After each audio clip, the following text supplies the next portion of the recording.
Good evening, ladies, gentlemen, unaffiliated, and nighttime terrors.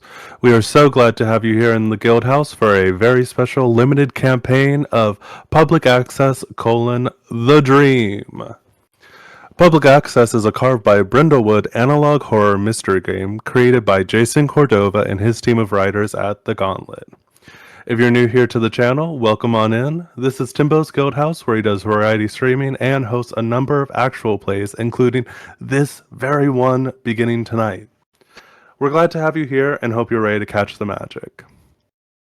Now, if you're new to the game Public Access, I have great news for you. We have a table full of first-timers, and Carve from Brindlewood games are very welcoming to people who have never touched them before.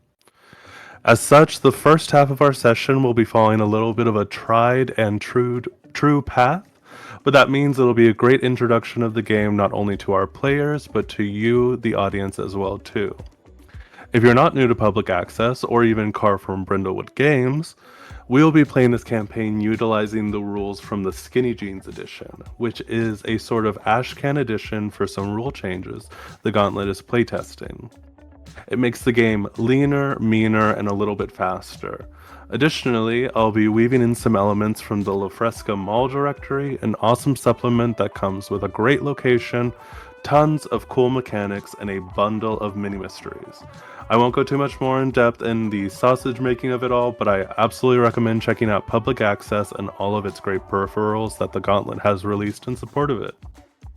Now, let's take a moment to go around the table and introduce all of our Latchkeys. I'll begin. I am your host and keeper, that's with a capital K, and my pronouns are they, any. My name is Arthur, also known as Werewolf or Wubs, and my favorite show growing up was Legends of the Hidden Temple. So, we're going to hop around popcorn style so everyone can share their name, pronouns, and their favorite show from when they were a kid. Let's pop over to Timbo. Hey everybody, I'm Timbo the Wizard. My pronouns are he, him, and my favorite show when I was a kid was Justice League Unlimited. And popcorn it? Why don't we go with Grems?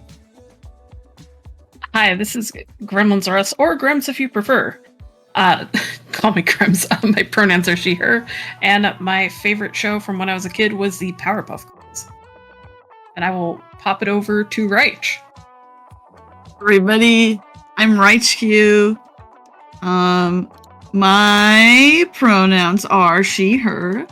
And I really love the Rugrats. I watched so much Rugrats as a kid. Vinny, you're up. Hi guys, I'm Vinyata.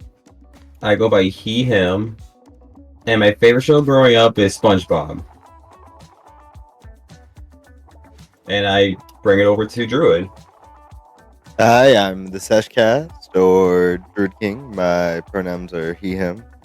And my favorite cartoon growing up was definitely Jackie Chan Adventures. Oh, nice. And with that, I think it's time for us to begin. So this is the part where I'm going to start going into this kind of session one flow. So I'm going to start with CATS. CATS is an acronym that stands for Concept, Aim, Tone, and Subject Matter. The purpose of CATS is to establish some basic expectations for what this game is about and what we're going to be doing during this first session. Concept. Public Access is a tabletop role-playing game about a group of people in 2004, the Deep Lake Latchkeys, who find themselves investigating strange mysteries in and around the town of Deep Lake, New Mexico. In the 80s and early 90s, Deep Lake was the home of a notorious public access channel station known as TV Odyssey, the history and fate of which, the station literally disappeared, is the source of much speculation in certain corners of the internet. As the Latchkeys conduct their investigations in Deep Lake, they will become increasingly aware of the central role TV Odyssey plays in everything that's going on, and will have to face whatever terrible truth lies at the heart of the infamous station. Public Access takes inspiration from early internet horror stories, creepypasta tales, and urban legends. It's also inspired by the analog and found footage horror subgenres, synthwave, and vaporwave music, and American pop culture from the 80s and 90s. The game mechanics are based on Apocalypse World, Brindlewood Bay, and The Between, but you don't need to know anything about those games in order to play. Aim. The aim of the characters in the story is to investigate local mysteries in order to get closer to the truth of what happened to TV Odyssey. Our aim as players is to learn more about these characters' past, as well as to paint a vivid picture of our version of Deep Lake, New Mexico, a responsibility we all share. The aims for today's session are to create characters and introduce them, learn the basics of how the game works by playing it, and then having a debrief period at the end. The tone of Public Access is nostalgic, weird, and terrifying. Everything should always feel just a little bit wrong, a little bit off. Levity and humor is totally acceptable, especially in the early parts of the game, but as the overall story progresses, things will get much weirder and much scarier. And subject matter. This is a list from the book of possible things it's covering. We have cosmic horror, graphic violence, ritual sacrifice, sexism, sexual desire, childhood trauma, consumer culture, and other dark and sensitive topics. Now, that list of subject matter is one provided in the book, but before we established a lines and veil sheet, and we'll be keeping that in mind as we play through our story.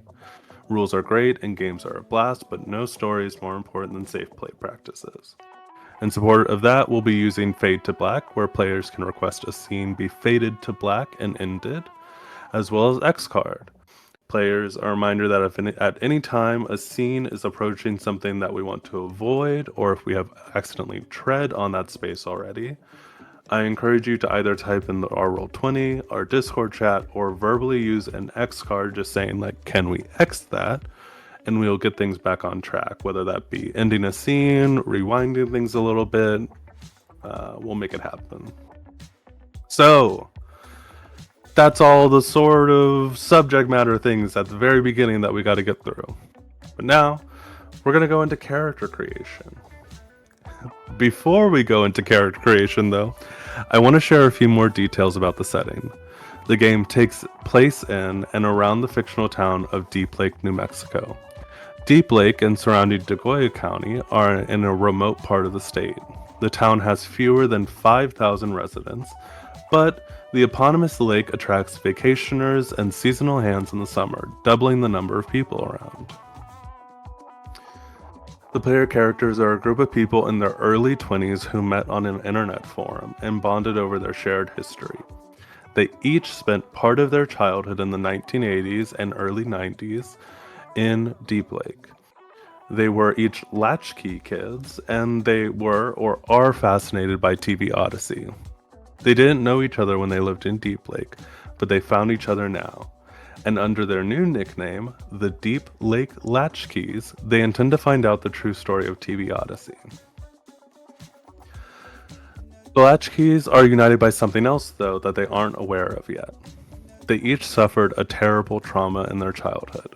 Sharing and exploring those traumas is something that we will do together as they get more involved with the mysteries surrounding the town. You should avoid talking about these aspects of your Latchkey both in and out of character until prompted to do so by the game rules. Just before the game starts, the Latchkeys decide to meet in person. They've rented a house on Rodenbecker Street in Deep Lake and are going to spend the summer there, getting to the bottom of what happened to TV Odyssey. They haven't had much luck figuring out what happened to TV Odyssey by the time the game starts, but they'll stumble onto some other mysteries in the town that will keep them occupied until then.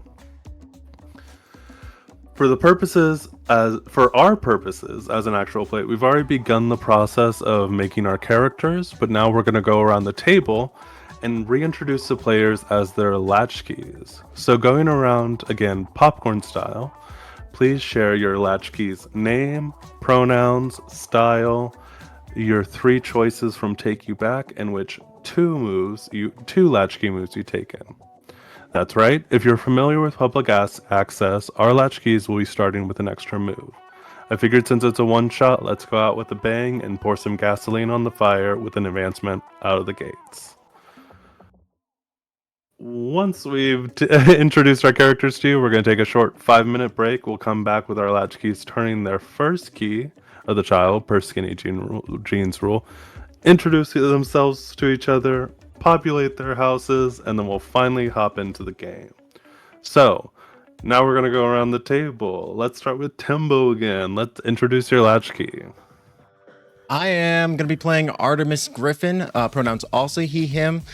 His style is nerdy. He's got kind of a general geek chic aesthetic. And my three takes you backs are arcades, comic books, and fortune tellers or cootie catchers. You know, like the folded up, like you would pick a number. Oh, totally. Yeah. The little pyramid thing. Exactly. And then my two latchkey moves are Robot in Disguise. You came to Deep Lake with an array of electronic gadgets, which basically adds just a bunch of things to my corner of the house. And This is Your Brain. You're a little smarter than most. And when you look into the dark, unfathomable places, your logical edge stays sharp. You increase your reason by 1. And when you mark the fathomless well, do not decrease your reason. Party. All right, can you popcorn it on? Absolutely. Let's popcorn this one to Reich. I am playing Grace Bell, pronouns she, her. Her style is grunge. The three things that take her back are the Babysitter's Club Little Sister books, Sky Dancers, and Lisa Frank. My two latchkey moves are Say Hello to My Little Friend, in which you have an exceptionally smart dog with whom you share a strong bond. No one saw this coming from me. It can understand basic commands and perform simple tasks. So what type of dog is it? It is an Australian Shepherd, Red Merle. Her name is Peaches. Have you ever danced with the devil? Is my other one. You came to Deep Lake with a collection of tools for working black magic. Add the following to your corner of the house. And yeah, a bunch of stuff. But yeah, that's Grace. I'm obsessed with the idea of you having like a glittery athame in your ritual stuff. Like, I imagine your ritual stuff all like Lisa Frank theme. Yeah. It's so good. Could you popcorn it on? Yes. Let's do Grubs. Hi, I will be playing Lizzie Levine, Lizzie being short for Elizabeth. Her pronouns are she, her. And she's kind of like this optimistic, kind of academic girly, kind of like the perpetual student kind of vibe. And then my three choices from Takes You Back are the video game Tetris, Full House, the sitcom, Yes. and Choose Your Own Adventure books. And then the two latchkey moves I've taken are Thank You for Being a Friend. You're easy to open up to. When you do the nostalgic move, the other latchkey can clear a second condition, or they can take the condition Feeling Good. They can clear Feeling Good at any time to get an advantage on a dice roll. And then the second one is You Never Know What You're Going to Get. You have a background doing research. What is it? I'm going to say for this one, we'll say, like, I'm not sure if this is a type of research, but maybe academic research. Once per session, when you do the meddling move, like academic papers and stuff like that. When you do the meddling move by looking through books, microfiche, old records, or online archives, you find an additional clue even on a miss. Nice. and I will popcorn it over to Druid. Yes, I will be playing Dallas Starchild, a weekend warrior. You know, wearing a nice Hawaiian shirt, some cargos, and a bucket hat. My take you backs are video game, LeVar Burton, and 90 cartoon. My two latch moves that I took is strange things are afoot at the Circle K. You believe in the fundamentally goodness and power of convenience store. If something can typically be found in a convenience store that will help out in the situation, and I take the time to go get it, I can have it in my corner of the house. And just say no. Something about your past makes you especially good at dealing with cops and their bullshit. That's nice. Whenever you're being harassed by police or otherwise have to get out of a sticky situation with law enforcement, I take advantage. So if any cops come around, we just say no. Whatever they say to us, just say no. We walk away. Fuck those guys. And last but not least is Vinny. Hey there. My character's name will be Isaiah Soares. It's he, him, and his style is alternative punk rock. And he has like a dark, dry sense of humor, but strangely optimistic about life. And his 3 choices to take him back is musical instruments, MTV, and the comic The Sandman. And my two latchkey move is The Truth Is Out There. It's someone who knows what happened to TV Odyssey is helping you behind the scenes. The latchkeys immediately gain an Odyssey tape. When you take this move, a gift from your mysterious benefactor. At the beginning of each session, this mysterious person leaves something for you where you can find it. Say what it is or ask the keeper to say what it is. It's functioned as a clue but isn't attached to any particular mystery. You can use it for an active mystery or save it for the future. The keeper can reveal the identity of this mysterious helper during the Odyssey mystery. And my second one is come with me if you want to live. You're the kind of person who identifies all the exits when you arrive somewhere new. Once per session, when you and any other number of characters are facing grave harm, you can avoid that harm by narrating how you can lead everyone to safety. Wonderful. Yeah. Well, we have introduced all of our latchkeys. At this point, we're going to take just a really quick little 5-minute break. We are about 30 minutes in, so we're going to just take a quick pause to let ourselves kind of recalibrate because we're about to start getting into some role play. So, hello, everyone. We are back, and it is time for our latchkeys to turn their very first key of the child. We did a little bit of playing beforehand, so we know what order we're going in. So, first up, Grims, would you please read your first prompt and give us a flashback? All right. I will be doing a flashback to when you first discovered TV Odyssey.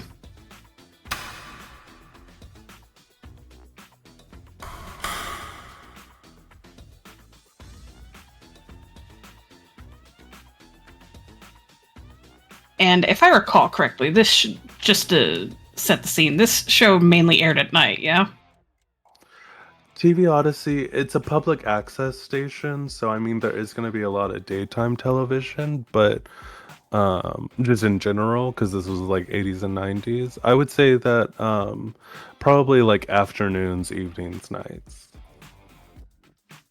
Okay, yeah, I gotcha.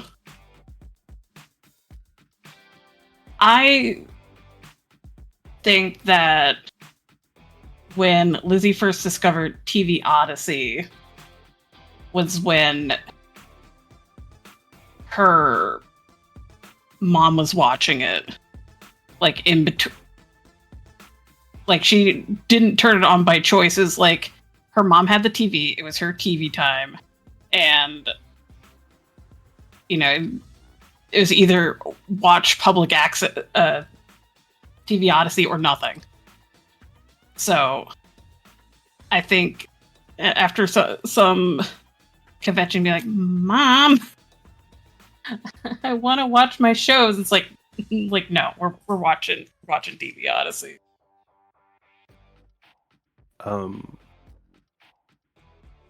Did you have any shows on TV Odyssey that were a real standout to you?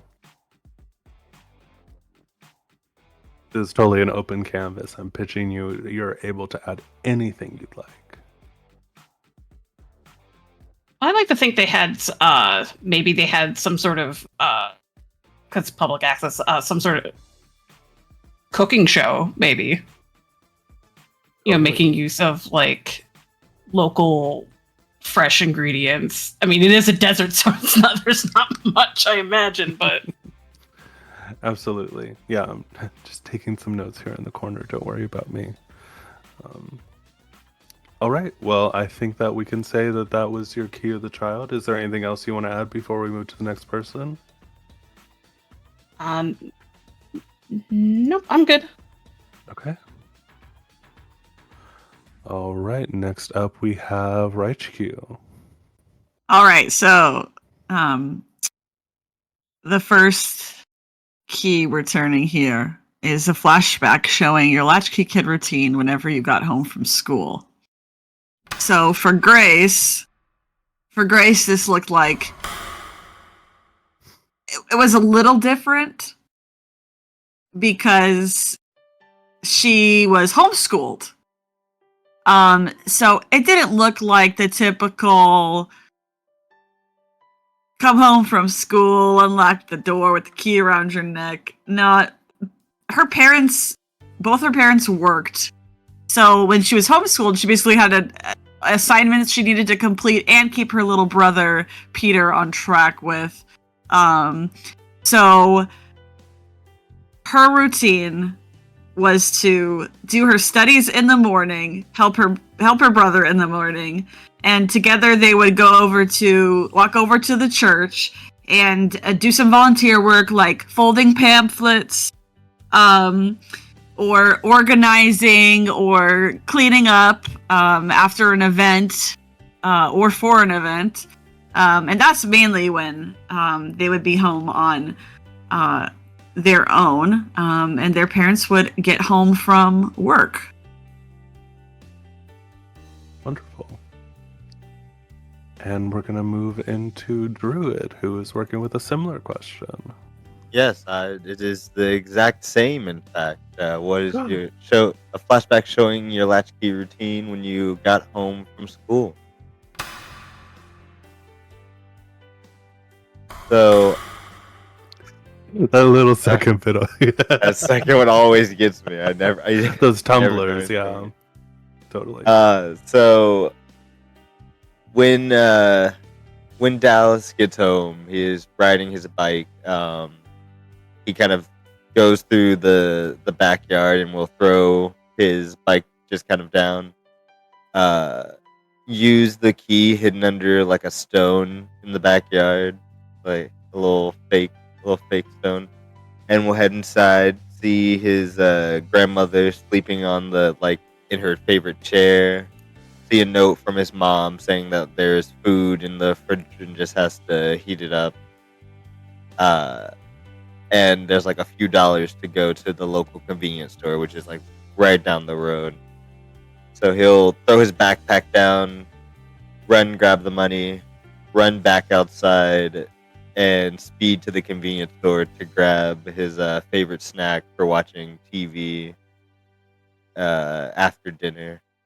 So he'll get some sour candies, a huge slushie, and just a nice like convenience store hot dog, just as all for like $1.50. And then he'll rush home riding essentially with one hand because he's holding the huge slushie in the other, and then he'll sit down, turn on some TV, and start watching his favorite show.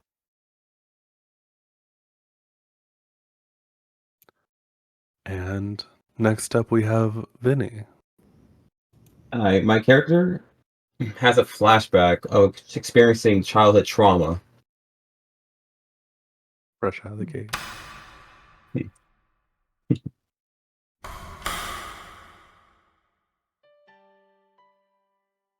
Back when he was a kid, he usually go to his family's barbecue that usually happens almost every weekend.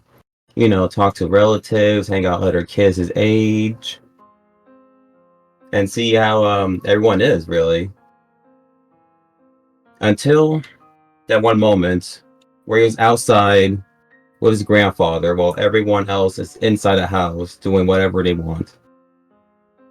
his grandfather's telling him about life, how he's been doing everything, while Isaiah was flashing out here and there, just blanking out wherever he talks, until he realized that his grandfather just stuttering and stopped speaking for a bit.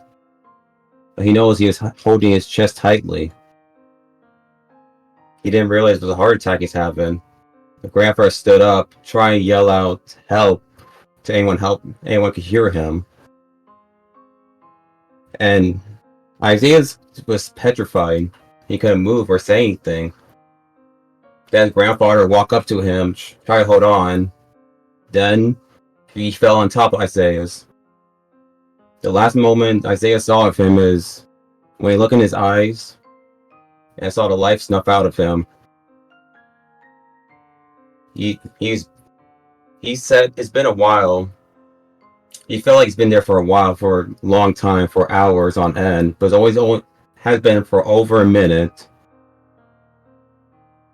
That moment he never forgot. He carried with him for all his life. Luckily, he did have help to deal with that trauma. He gotten better, but sometimes the phantom still haunts him. Sometimes he still blames himself and what he could have done to help him out, even though he's still a kid. And that's my character's story. Wow, that kicked ass. Timbo, could you take us home with our last key of the child? Yeah, absolutely. That was excellent, Vinny. Our last key of the child is a flashback to when you first discovered TV Odyssey.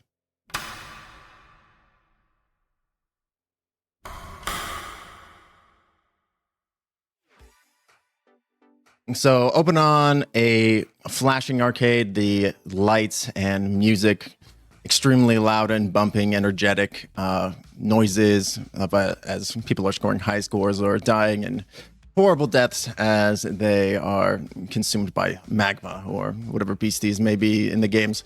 You see Artemis, he is just absolutely crushing an arcade cabinet, the local Galaga machine.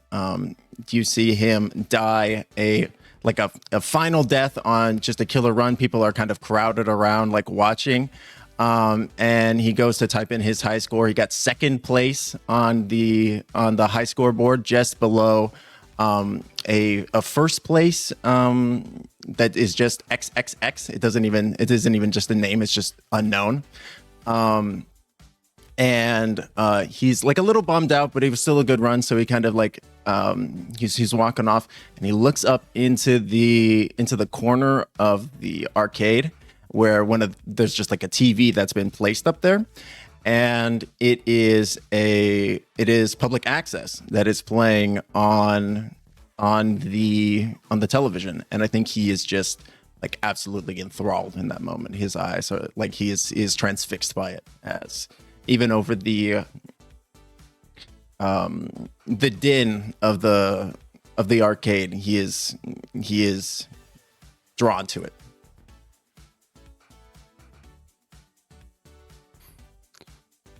Wonderful. Well, now that we have turned our keys of the child, we are going to introduce our latchkeys to each other and populate their corners of the house before we hop into our very first day phase.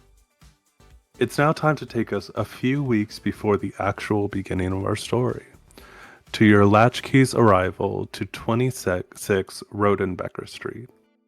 You've all decided to rent out this tall, old, 2-story wooden house on a big corner lot. It stands out from the majority of houses in the area as they are shorter ranch-style homes. It stands aged and resolute in the hot desert sun. Coasting down Rodenbecker Street, we see a car with a young woman and her dog. She's either humming, tapping, or even full belting along to Vitamin C's graduation as she pulls up to the house, the last latchkey to arrive. We see all of them beginning to move into the house, and I would love to start this scene with a paint the scene question. For people unfamiliar with Carved from Brindlewood games, and a reminder for our new players, paint the scene questions are a question that I will pose to the group. It is a way to kind of help paint a vivid picture of Deep Lake and Degoya County in general. And they may touch on some more thematic points of things that are happening at those locations. This one, as the camera pans up to this wide shot of this beautiful house standing on the corner. What do we see either on the outside or inside of the house that speaks to the sheer amount of people who have passed through its hallways? And anyone could go first. I think that there is hard floor in the entrance, and it creaks a little bit when you walk on it. That kind of feeling that it feels like every part of your, like, the bottom of your foot can, like, feel it creak, even with shoes on. Almost in, like, a slow rhythm as you walk through it. I think that you can tell that the walls, parts of the walls have been kind of just, like, recently just barely, like, painted over a little bit to maintain a fresher look, but the age just kind of sticks out still. Perfect.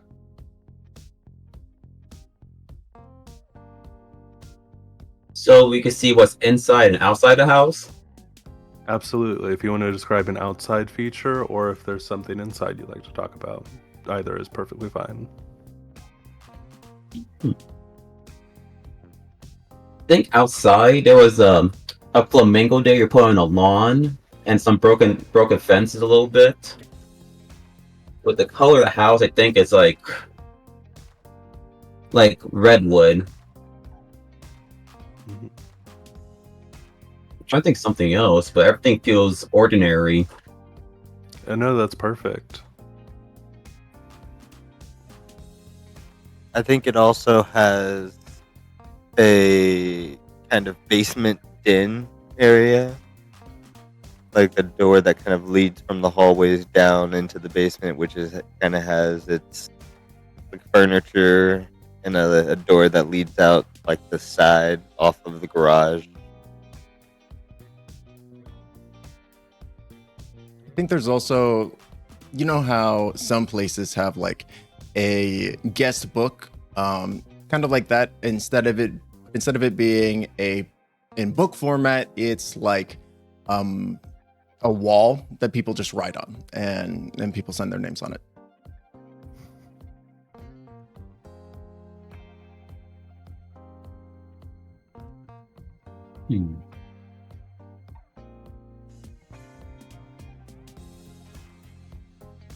And I think maybe it would be neat. I know it's the desert, but perhaps because it's a 2-story house, whereas everybody else is kind of like ranch style homes. Maybe there's, like, a loft area where you can kind of look out onto the street, like, get a good view. What about a widow's walk up top? Ooh, I love that. Yes. Kind of funny for a town, like a house in the middle of the desert, but having a widow's walk up there. I love the drama Wonderful. that drips too, right? Like, that just it's like, you know, there's gonna be some. It's like a Chekhov's gun kind of thing, right? Like, it's like, you know, if there's a widow's walk, something dramatic is gonna have to happen on it, right? Like, Totally. So I'm going to actually pitch the scene over to you guys. There are 3 questions. I'd love to hear answers from all of you while you guys are moving into the house. But this is the first time that you guys are all meeting in person. You have been talking on message boards and forums about TV Odyssey for a couple of months, maybe even a year at this point, and now you're finally here in person. So when you're introducing each other or yourselves to each other, I'd love to hear what your latchkey does for a living, if anything, what they want to do in the future, if anything, and if they have a significant other back home, who is that person and what do they do? So I will toss it back over to our young woman just getting out of the car with her dog. Hello, it's me. Yeah. So what was the first question? I posted in the Discord in Thank you. the chat if you need to look up those questions. Thank you. Okay. Do you see in the beta chat? The beta chat? I'll post it again. The like voice chat.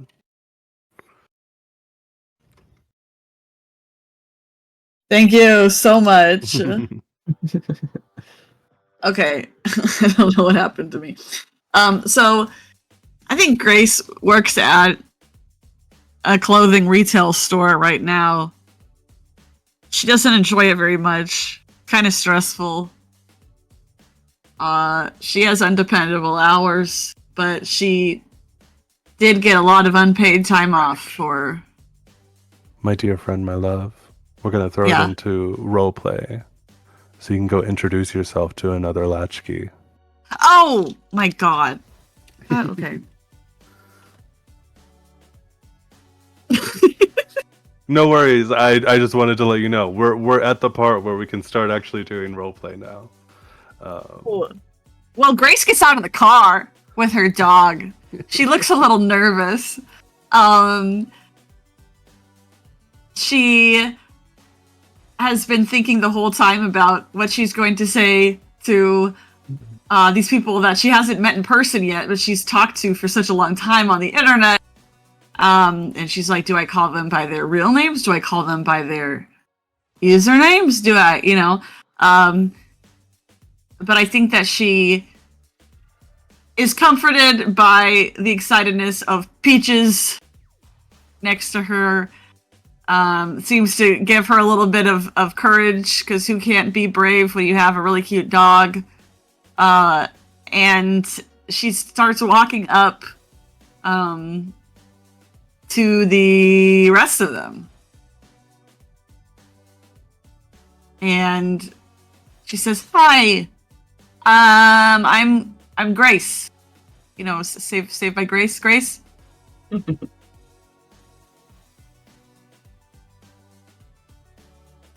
What up? We what What up? do we see? We were waiting for you. You were waiting for me. Yes, of course. Well, I'm here now. I am here now. Which, are you your angel? Angel of Death. Yes. I know, so cool, right? Yeah. And you must be Saved by Grace. Yeah. I mean, you can just call me Grace. Grace is just my name. Oh, like Saved by the Bell? No, not really. Not that way. Kind of more, like Saved by Grace of God kind of thing. We don't have to talk about that right now. Your real name, it was Isaias? Isaiah's, yeah. Isaias, nice to meet you. Nice to meet you formally. And then she points to Artemis. You're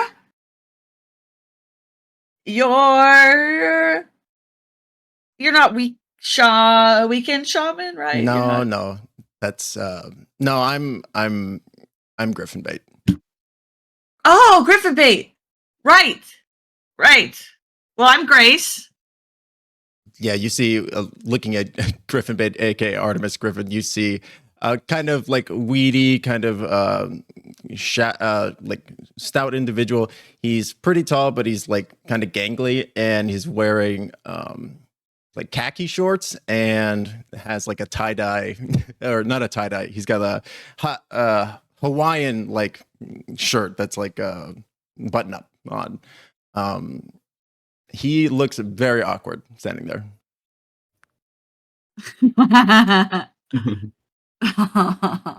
um she I mean she also looks very awkward, but in a different way. She's just very nervous, I think. Is more nervous than anything. She's also like dressed in like flannel and like kind of ripped up jeans, and like her hair's up, and yeah, and she says, you're Artemis, right? Yes, yeah, that's me. So you can call Cool. me Griffin or Griff or Artemis or another thing. Another thing? Yeah, just run it by me first, I guess, so that way I know that you're talking to me. I'll probably keep it kind of simple if that's cool with you. Sure. You know, so maybe Griffin or Artemis or something like that. Does that work? Yeah, I can respond to both those, definitely. Oh, yeah. Are Lissy and Dallas and outside as well? Yeah, Dallas is he kind of steps out from where his van is, and it's like, oh, hey guys. You What see up? he's wearing a similar you know, the same Hawaiian shirt. One of us is as gonna have to Artemis, change. but it's open. It's like open and the collar is popped. Like he walks up, it's like, hey, it's me, Dallas. Or Weekend Shaman. How's it going? Oh, hey, I'm Grace. How's Nice to Isaiah. meet you. Isaiah. I'm Griffin Bait or Artemis. Artemis, okay. Nice. How you guys doing?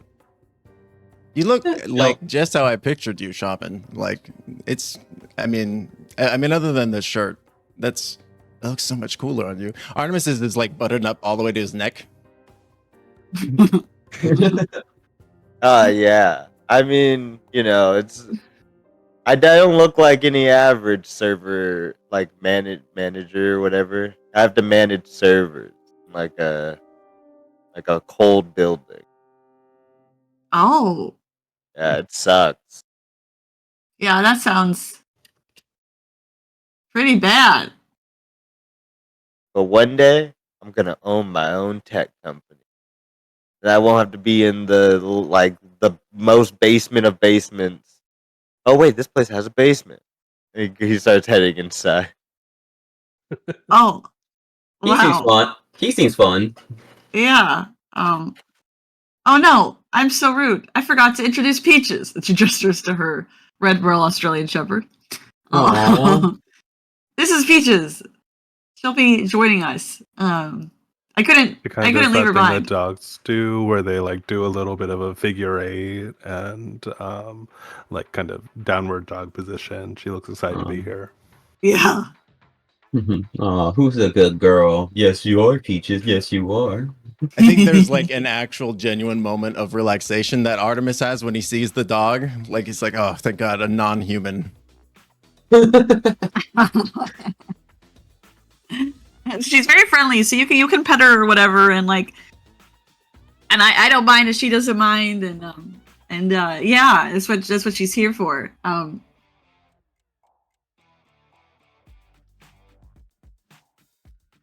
Who wants lemonade? You hear from inside as this shorter, more of like a soft, curvy figured woman with short brown hair comes out wearing like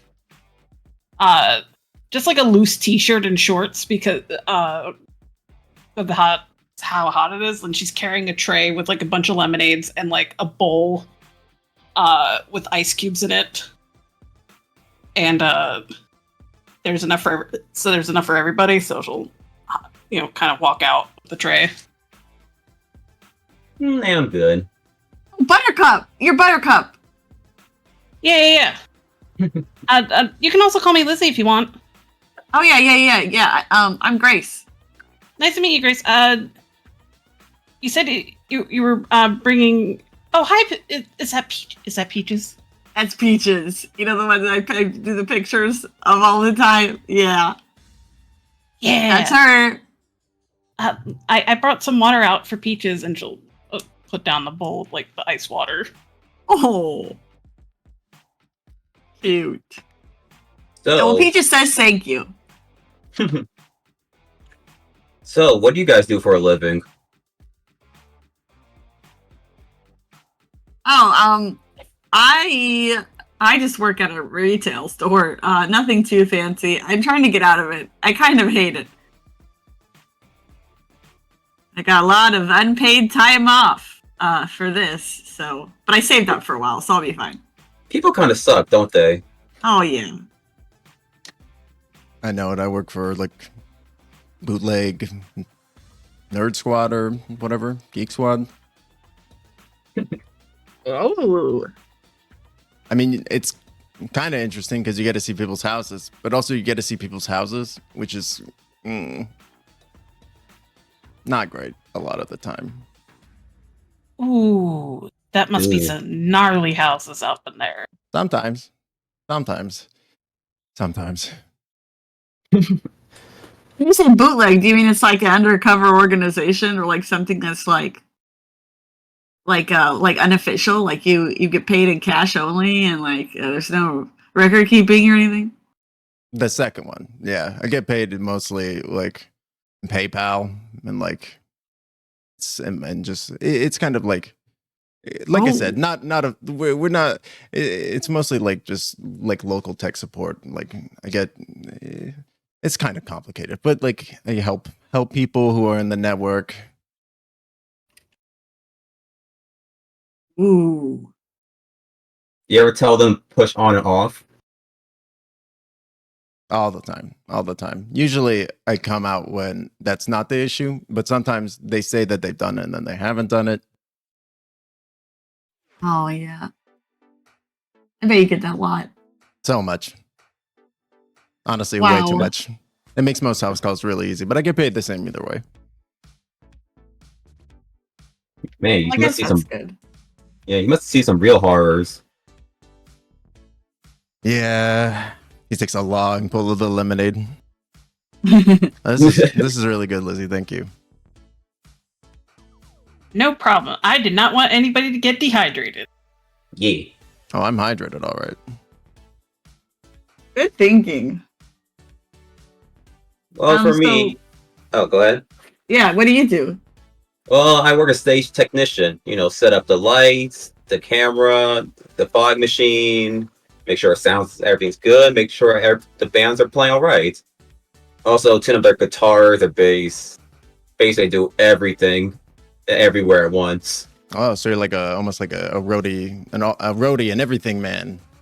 Oh yeah, I am so exhausted. Oh yeah, it's not a bad gig, honestly. At least I'm learning from the best and from the worst too. And sometimes, once in a blue moon, I even help them play music if one of their bandmates didn't show up. Really? What do you play? I play the bass. Oh, cool. Did you bring it? Oh yeah, I did. Oh, brought my cool. Yeah, but I'll play it later. It usually helps me think or calms me down. Sweet, we can rock it with my theremin. Yeah. What's a theremin? I don't know. It's like I'll just show you. Is it like from those like horror movies or something? Like, wah, wah, wah, that kind of thing? Kind of. You're not. I mean, yes, but also.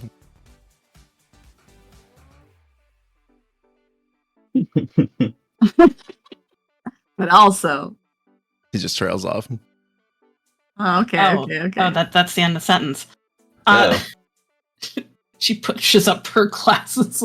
Well, I work at the library at school I go to, but obviously took off for the summer. I mean, there's summer classes, but not as much need for library people around. No, I think we used to do the reading stuff at the library, like where you would go and you'd have to read a certain amount and you get prizes and stuff. Yeah, like that pizza place. They did the thing where you got a coupon. Yeah. Personal pizza. Mm. Dallas, you want your lemonade? Artemis calls into the house. Yeah, bring it in. Why are you guys standing out in the heat? Come inside. Oh yeah, we're letting the cool up. All This is right. the point. Yes, let's see what we're here with for the next while. Oh, thank goodness! I thought we were gonna have to stay out here and yap all day. Under this blistering heat. And I think, we'll touch on some other stuff later if we need to, but I think that's a pretty good setup. We see all of you moving in maybe suitcases, cardboard boxes, whatever you brought. You're going to be here for, 3 months at the very least, if not longer. So I would love if we could go one by one and you describe what does your room look like? Where is it in the house? What are the things that you brought to kind of be your living quarters for the summer?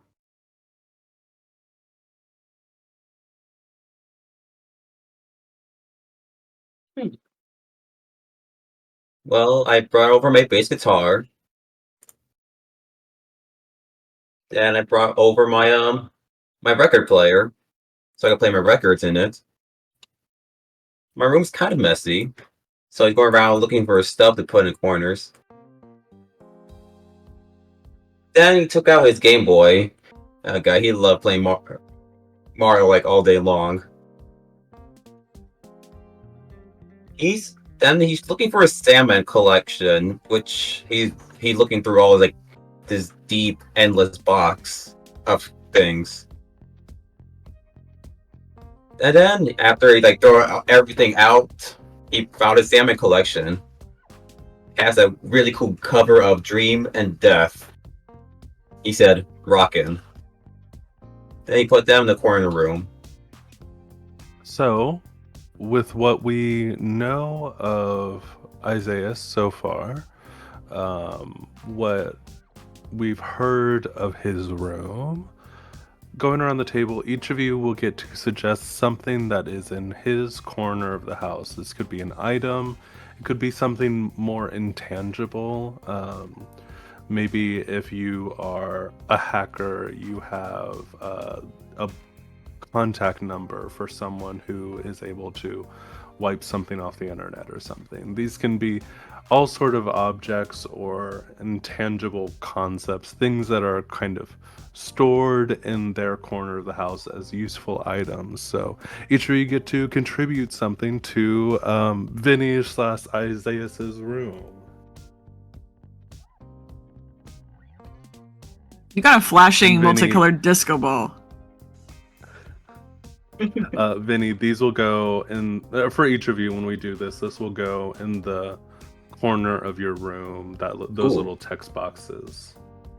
I think that Isaiah has a fucking huge amp that he's brought with him, like a massive one. I also think he has a small one too, but I think he's got two, like one real big one, one real small one that's like portable. Nice. Also, guitar picks, just like a special collection of them that Isaiah takes along with him. That does sound cool.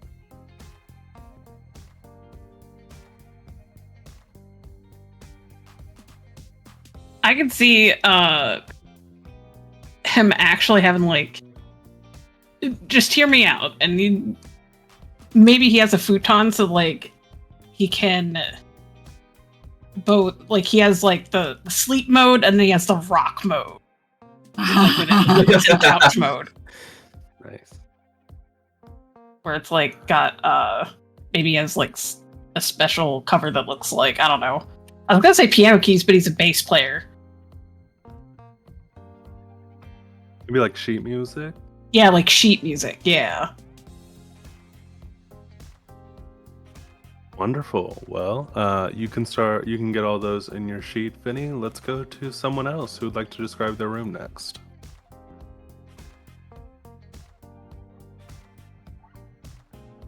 I'll go. Dallas is rooming in the basement. There is there's a Murphy bed in there, so he's able to pull it out the wall. And he has the newest gaming system, but with like a really old TV. There's like a really old, like very big TV. Oh, like an old like CRT. Yeah. You got to get like 2 different adapters to hook this thing up. Totally. But he's got his all-in-one adapter cable, so it has everything.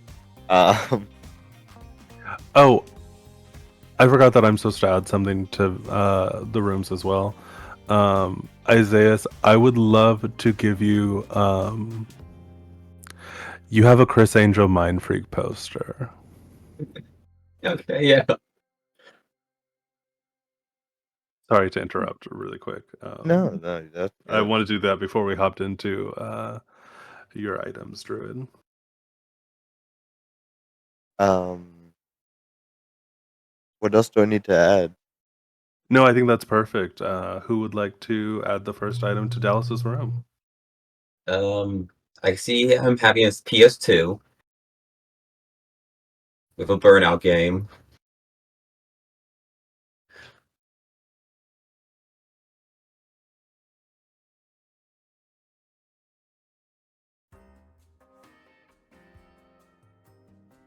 A deck of cards.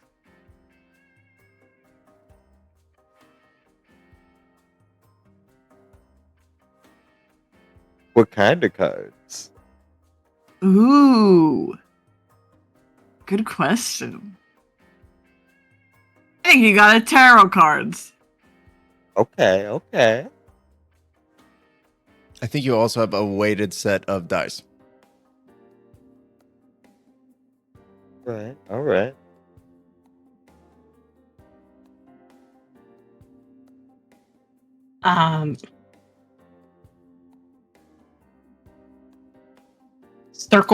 A calendar from the Circle K.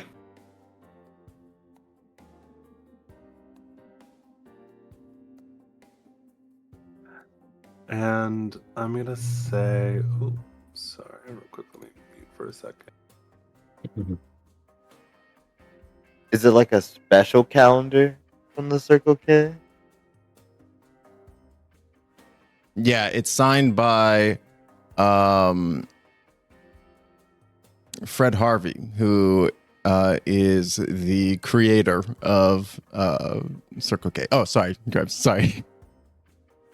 No, that's fine. I'm on board. A signed calendar. I was like literally already Googling who the founder of Circle K was. Same brain.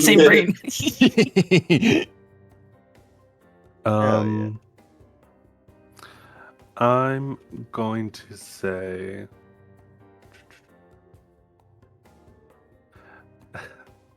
you have a giant bean bag that can turn into a backpack. The bean backpack. Oh, hell yeah.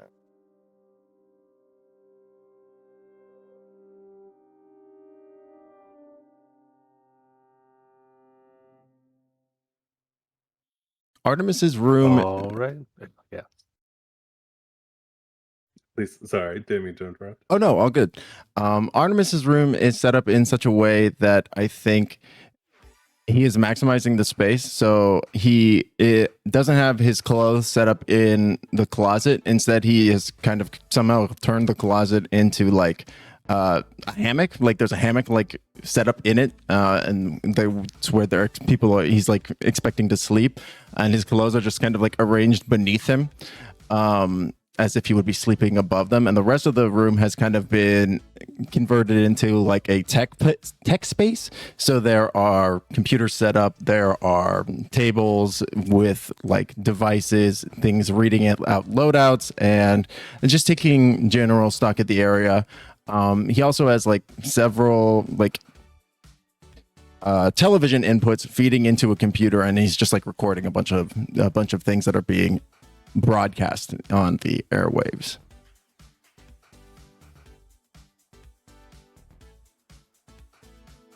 But basically, I would love to give you. Oh, sorry. Final thought. If you were to walk in, you basically wouldn't be able to tell it was a bedroom. Like the door to the closet is closed most of the time, so it just kind of looks like an office, a very techie office. I'm going to say that Artemis has a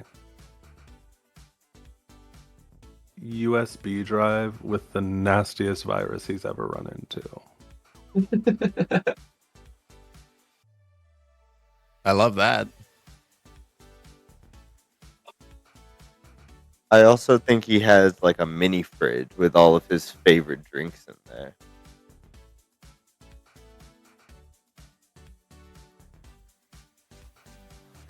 Just filled to the brim with Crystal Pepsi. Yeah, just Crystal Pepsi. Crystal Pepsi and RC Colas. Yeah.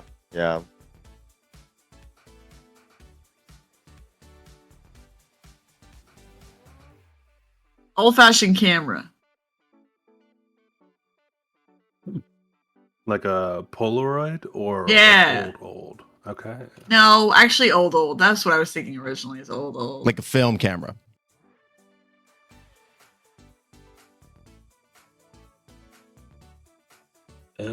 See, I like to think that he has like that little toy where the bird like dips and drink a little bit of water. I forgot what they're called. I think it's a sipping bird. I know Yeah, exactly there, what you're I think talking it about. Like you have it on his desk, like near him.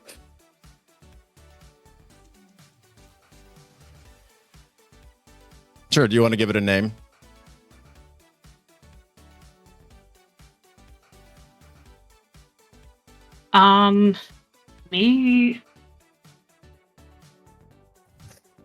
Maybe has like a CD with like his favorite playlist, or it could just be a CD with a bunch of MP3s he downloaded from the net. I think early 2000s had Napster. Listen, this is a great point, Grims. You've stumbled into my trap card. Oh no. We are more interested in the vibe of 2004.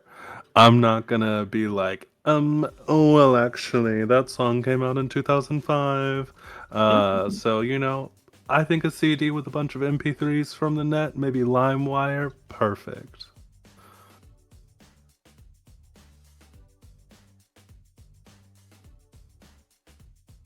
So that leaves us with Lizzie and Grace left.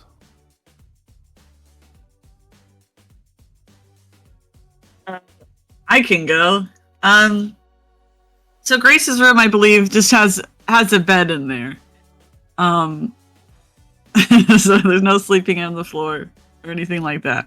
There's definitely a bed. It's got very floral bedding, with like pink roses on it. I think that there is also set up a dog bed for Peaches in case Peaches just gets tired of sleeping on the bed for some reason. I don't know a dog that gets tired of sleeping on the bed personally. And is this a part where we would mention the items from our Latchkey moves?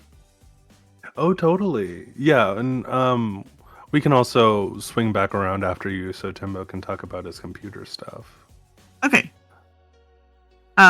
So Grace has a particular, very neatly looking, kind of a black box that's probably a good medium size, just big enough to hold a few things inside that she probably won't be taking out immediately. But they are candles, a grimoire, small brazier, an ethame, and a poppet are inside.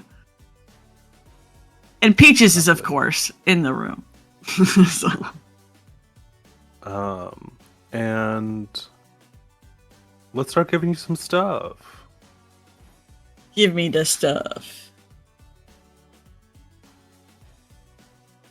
A tiny crate of dog toys. Yes. Various dog toys. You got the squeaky ones, you got the tug of war ones. Yeah. I'm thinking horse statue. She's a little bit of a horse girl. A large horse statue A large. made of bronze. Whoa. Okay. I think it's not something that Grace packed for herself, but while she's unpacking, she finds that someone has put a brand new Bible in her suitcase. Werewolf.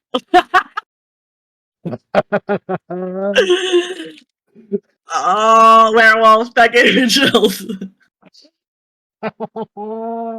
Too real, too real. Too real, too real. Thank you, thank you. I think that's gonna make what I was gonna. That might make what I was gonna say hit even harder, because I was gonna say something akin to like heretical tome to them, but like not in the sense of like like religious, but like in the sense that this was something that they weren't allowed to interact with, but then they did anyways. Like the grimoire they have? Or she has? So like, because I feel like Pokemon cards or something that Right. normally would get Oh, outlawed. when you said tome, I got confused. Yes. Oh my gosh. Pokemon cards would be perfect. Sure, yeah. So I think maybe what do you think is like a do you think Grace has like a Mimikyu card that they have that they very much care about? So I will be the person to say that Mimikyu wasn't released at this time. But I will I know that. I know. take from the 151. Okay, take from the 151. That feels more apt. And I'm gonna say Jigglypuff. Oh hell yeah. Classic. You know, I like to think that she has a Lisa Frank notebook. Oh yeah, absolutely. Yeah, Oh my gosh, one with like the magical lock. Oh. The like Yes. voice activated. Yes. Oh yeah, that's better. Voice activated. Perfect. Okay. Love it. I love I have this large horse statue made of bronze. I love that too. It's really good. Wonderful. Thank That you. means all we have left is our good friend Lizzie. Yeah. I was thinking maybe would have preferred a place on the second floor near the exit to the widow's walk. No foreshadowing at all. Just kind of like in the back, like in a corner. She'll have like a low loft bed where it's like got like a dresser underneath and like a bookcase with a bunch of books. But also like a desk where she can have her little laptop. And have her pictures. Got a couple pictures of her family and a picture of her with her roommate, quote unquote, Taylor. You said the name was Taylor? Yes.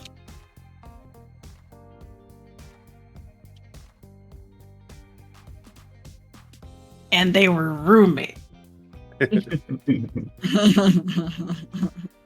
But it like the desk kind of rolls out from underneath the bed when she needs it, and it's got drawers for in case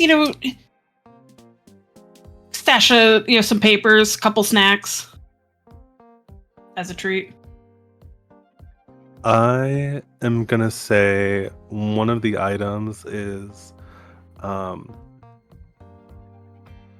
an old or one of her mom's old TV guides that details shows from TV Odyssey. Ooh.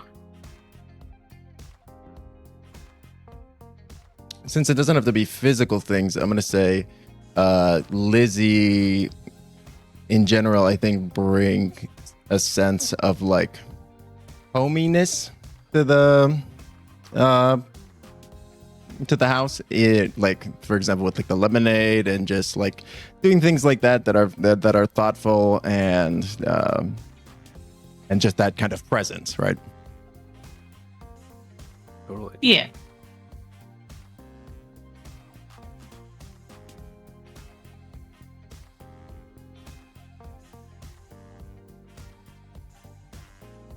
There's a medieval sword from you going to like a Renaissance fair. Yes, I love it. Gotta have a sword to protect that roommate, right? I can see you having a welcome mat. Oh, that's really cute. funny. It is. I think you have a box of handwritten letters between you and your roommate.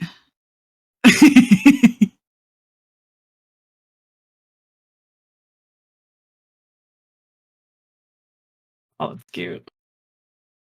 Your roommate. Wonderful. Well, with that, we have made it through character creation. We are now an hour and a half into our stream. We're gonna take are we thinking maybe 10-minute break? How does that feel? Sounds perfect. 10-minute break, and we'll hop into the very beginning of our first day phase. All right, everyone, welcome back to Public Access, the Dream. Before we hop into play, I wanted to take a really quick moment to give a little shout out to the Gauntlet. They are the publishing group that released Public Access, Brindlewood Bay, and specifically, I want to take a moment to talk about the game The Between. Right now, The Between is doing a backer kit crowdfunding campaign to do a printed edition of the book. And at this point, they blew past their goal on the first day of the campaign, but they're working on stretch goals now, and it's going to be going through the end of the month. So I just would love to give you guys a quick little blurb, drop the link, and then, live your best life. If you want to go support the campaign, I think it's super worth it. There's going to be a bunch of really cool add-ons. There's already are, but there's going to be even more cool ones. So definitely something to check out. The Between is a tabletop role-playing game about a group of mysterious monster hunters in Victorian-era London. The hunters are residents of a place called Hargrave House, and their job is to investigate and neutralize monstrous threats terrorizing the city. Threats that Scotland Yard won't or can't handle themselves. As the story progresses, they become aware of the plans of a Moriarty-style criminal mastermind they will eventually have to confront in order to save Queen and country. And The Between is so cool. The base game is like very Penny Dreadful monster hunting in Victorian London, but there is also 3 more campaign settings. Actually 4 now, as long as we get to our last stretch goal. There is the Ghosts of El Paso, which is about a month in which There's a blood moon in El Paso, and the veil between earth and like life and death is very thin. There is Court of Wolves, which is a sort of court, like king and court style drama. There is one that I'm actually playtesting right now called Unsinkable, which is set on an ocean liner, and there is also the newly announced Coal and Smoke, which is set in Western Virginia. And honestly, that one has such a cool team of writers. There's Lynn Kodega, B. Nar, Wes Franks, and I think Gabriel Robinson, or no, Alex Rubitsky. It's a whole crew. It is very exciting. I saw the announcement. I was like, I would tell everyone about this. So, if you're into monster hunting, I absolutely suggest checking out The Between. It is so cool, and it is a very similar system to what we're playing here in public access. And there's the backer kit link. All right, now we're gonna hop back into the game. So, if there are no other questions, let's begin. You all met on a small online forum called the Deep Lake Odyssey. The people who gather on this forum are interested in the mystery of a public access TV station in Deep Lake, New Mexico called TV Odyssey, which broadcast on cable channel 94. TV Odyssey operated from the late 1970s to the early 1990s, offering studio space to and airing a variety of local productions. The station literally, physically, disappeared in 1992. At the time, local officials said a fire burned the station down, but there was no evidence to support that. The station simply vanished. Perhaps even more strange, the people of Deep Lake and surrounding Degoya County can't remember TV Odyssey, or if they do, they aren't talking about it. The only evidence TV Odyssey ever existed is the vague recollection of people on the forum and the so-called Odyssey tapes. The Odyssey tapes are VHS recordings that supposedly contain episodes of various shows that aired on Channel 94. The Odyssey tapes are recognizable by their distinctive purple clamshells, the paper inserts which depict day glow pyramids and torii gates. The Odyssey tapes also have physical properties that are unexplainable by science. The contents of the tapes can only be viewed at night and cannot be transferred to any other medium. Attempting to watch one during the day or from an internet upload have all failed. The image just shows a blank blue screen. You got to know each other on the forum over the course. You got to know each other on the forum over the course of a few months and decided to spend the summer in Deep Lake, looking into the mystery of TV Odyssey and hoping to snag an Odyssey tape or two. You each lived in Deep Lake when you were kids back in the late 80s and early 90s, though you didn't know each other at the time. You have a vague recollection of TV Odyssey and hope that pooling your knowledge and resources together might help you get to the bottom of what happened. Worst case scenario, you spend a few months in a small tourist town with new friends. You rented 26 Rodenbecker Street, a house in Deep Lake, and have been there for a few weeks, not making much progress on TV Odyssey. No one wants to talk, and you certainly haven't found any Odyssey tapes. But that all changed this morning. Someone left an Odyssey tape on your doorstep. It's called Fireside 01. You'll watch it in due time, maybe even tonight. But there's something else. Another mystery in the town of Deep Lake has found you. Preface by saying this mystery is actually going to be in the town, mostly the town of La Fresca, but we see a shot over the town of La Fresca. It's a larger town as compared to Deep Lake. This is really the civic center of Degoya County. We see this panning shot that turns into a zoom that's flying over, and it stops right in front of a huge billboard that says, The Dream. And you see it is orange and beautiful, this giant advertisement that is advertising The Dream by La Fresca Food. In the 1970s, La Fresca Foods was the largest employer in Nagoya County. The company produced a number of candies, packaged desserts, and frozen novelties. And while it was never more than a regional success, it was a highly profitable business on account of its signature product, The Dream.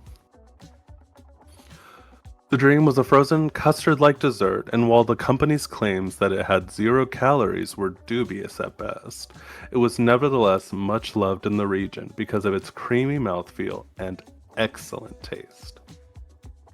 La Fresca Foods was on the verge of taking the Dream national when the company suddenly shut down.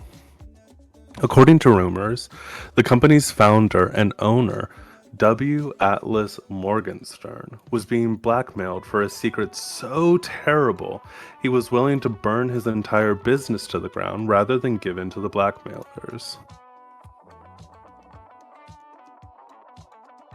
He then became a recluse, holed up in his mansion in the tiny nearby town of Whitespray. Mr. Morgenstern has reappeared and re-established La Fresca Food. He's moved the entire operation from La Fresca to Whitespray, and it produces just one product. A new version of the Dream. Pardon me. Gone are the original flavors of Chocotastic Blast, Sunshine Strawberry, and Groovy Gooey Vanilla. The Dream now comes in a single flavor called White. And, like the flavor's namesake, the frozen novelty is perfectly pristine in color. Furthermore, the new Dream is extremely low calorie, but somehow even more delicious than regular ice cream. The Dream is currently being marketed in and around Nagoya County. There are rumblings even of a forthcoming national campaign. You got a container of the stuff and gave it a try. And who here has the highest sensitivity? Does anyone feel like that might be them? I'm about to pull up character sheets. Probably me, I think. I have a 1. I also have a 1. Oh. Oh, we have 3 people with a 1. I have a -1. Does that? So do I. Does that- Lizzie I also has a -1. Let's yeah. go. -1 sensitivity. I have a 1. Yeah. So okay, let's say, the first question is going to go to Timbo. This is someone who is not focused on sensitivity. Apart from its astonishing low caloric content, in what specific way does the Dream defy the laws of physics? Oh, it doesn't melt.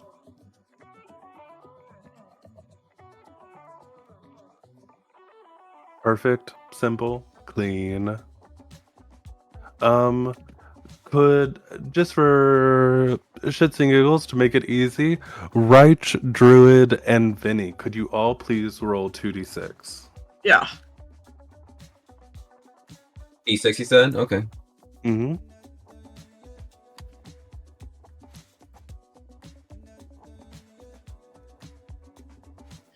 Incredible. Wow. That is Wow. strange. Snake eyes.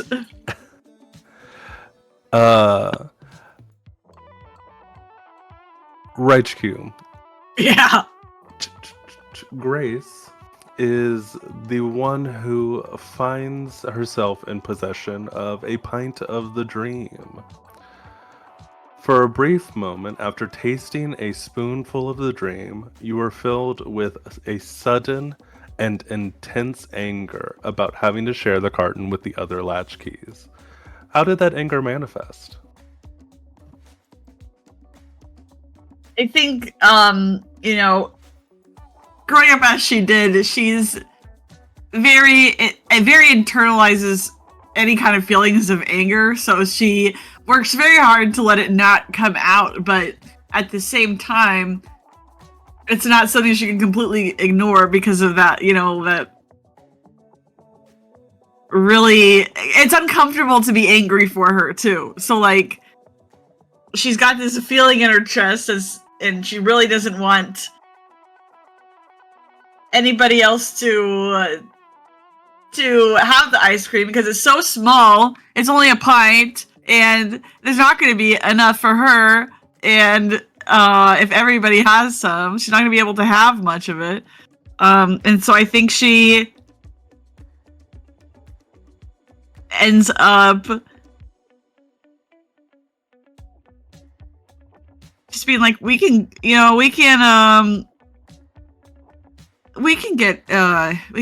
go back and get one for everybody maybe, and just gets up and just walks out of the room with it. That's incredible. Well, that's a really great transition. You have already started to hear stories about fights breaking out at grocery stores around displays of the dream, and that people who have been known to eat large quantities of the stuff are acting strangely. The dream is, at the very least, a highly addictive, unsafe product. At worst, it's something supernatural. Consumer safety isn't exactly within the Latchkey's remit, but it might be worth poking around to get to the bottom of what's going on. If nothing else, it's an excuse to head out to La Fresca, where the original La Fresca food offices sit abandoned. La Fresca is a much bigger town than Deep Lake, and so even if nothing comes of your investigation, you can resupply for the rest of the summer. If you want to go deeper with this mystery, you can always make the longer trip to White Spray. So now we're going to officially, for real, head into our first day phase. Your very first question, a complexity 6 that you guys will be working on, is what is the true nature of the dream? With a complexity 6, the deepest I'm going to dig into this right now is you need at least 3 clues to try and answer this question. If you can get at least 6 clues, you won't be answering or rolling with a disadvantage. We'll get more to that later when we actually want to try and solve this. But for now, I'm going to pitch it to you guys. It is the day phase. And you guys can go wherever you like. You can do whatever you want. And I've provided you with a list of locations that if any of those are interesting to you, you can go, poke around. Which, I will say, Grace did talk about possibly needing to get some extra ones so she doesn't have to share this carton. Yeah. I think Lizzie, who was holding a spoon, and then walked away, and seeing Grace walk away is like, then maybe we should stock up on supplies. That we are going to be here for a few months. I only brought some drinks and some snacks, some basic stuff. Yeah. She says from the other room. I didn't really get a sample other than the taste. I kind of want to do more tests. So I guess we should get some more. Also, food is important for a human body. Hey, guys got ice cream in your hand? Huh. Wait, As a matter of fact, you walk in and see all of them have spoons, but none of them have ice cream. Okay, should I ask now or? Screw it. Why do you guys have spoons in your hand? Like you're in a cult? It's not a cult. I was doing, I heard some rumors about this stuff, and it's interesting from an academic perspective, and not just because I want tasty ice cream. I want to jump into a chat with you guys. I mean, take it up with Grace. They've got the pint. And wait. No. I think we should all get our own. It sounds like there's a real drive to head out to La Fresca. There is. Okay, party. Do you all pile into one car, or are you taking separate vehicles? Race you there. No. The van. Somebody else needs to drive so Grace can eat this thing. I'll drive. I'll drive. I will say there's a special rule here that we'll introduce later, but for the purposes of that and anyone who might know what's going on, I'm gonna count this first pint as still being part of the beginning of the mystery. And that's all that anyone here needs to know. It's a secret for now. Oh. But as you all head, I think maybe in a caravan, at least a little bit of pairing up of drivers and riders, you head towards La Fresca. It's a bit of a hop and a skip. It's maybe 40 minutes out of town, but you eventually get there, and once again we see another one of those big bird's eye view shots of streets laid out on a neat grid. A towering memorial dedicated to the people who lost their lives in the La Fresca Senior High fire of 1986, and some of the first chain restaurants you've seen in weeks. Now it's time for a paint the scene. At a glance, how do you know La Fresca is the commercial and civic heart of Dagoya County? I'll post that in the Discord as well.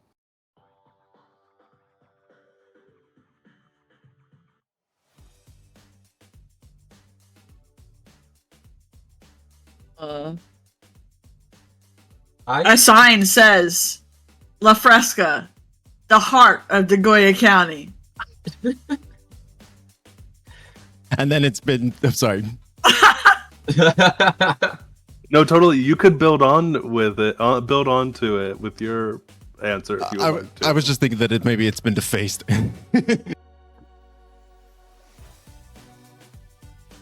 Yeah, school's out for the summer. These high schoolers are doing anything they want. I'll say we'll just leave that on as a treat. You can still answer the question how you want to. I'd say I see ads of it like almost everywhere, on billboards, on the bus, on a banana. Oh, for the dream? Yes. Interesting. Big commercial rollout. Mm-hmm. I think there is a huge mall. I think there's a really big mall in La Fresca. Like, good news. There absolutely is a big mall in La Fresca. should I add something more than to that? I think that there is an aquarium in the mall. Wait, we're in a desert. That doesn't make sense. No, I think that's perfect. That's so bizarre. You have aquariums in deserts. They can have deserts and aquariums. Yeah. Yeah. Yeah. I think that's a perfect. This is a civic center. We have an aquarium.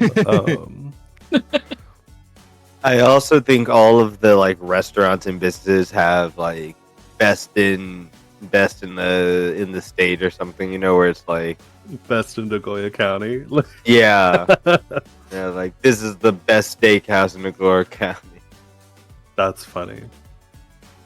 I like to think it was La Fresca is like all over MySpace.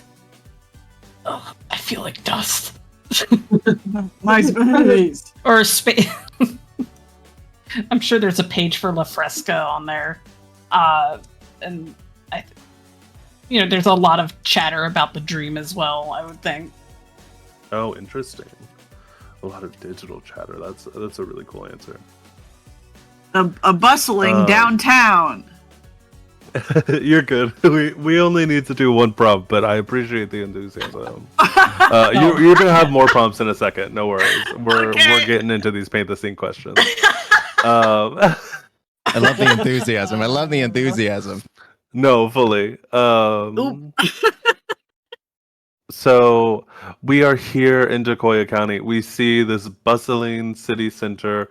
So many of the people who come to Deep Lake for tourism have to make the drive to go to Walmart because they realize that the Deep Lake has a Decoya, a county, or it has a Circle K. It's got a county shop.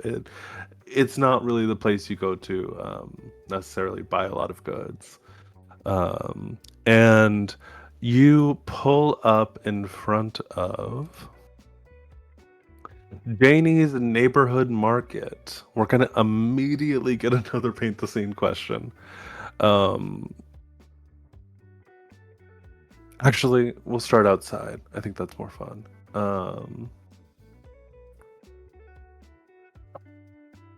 You pull up to Janie's neighborhood market, and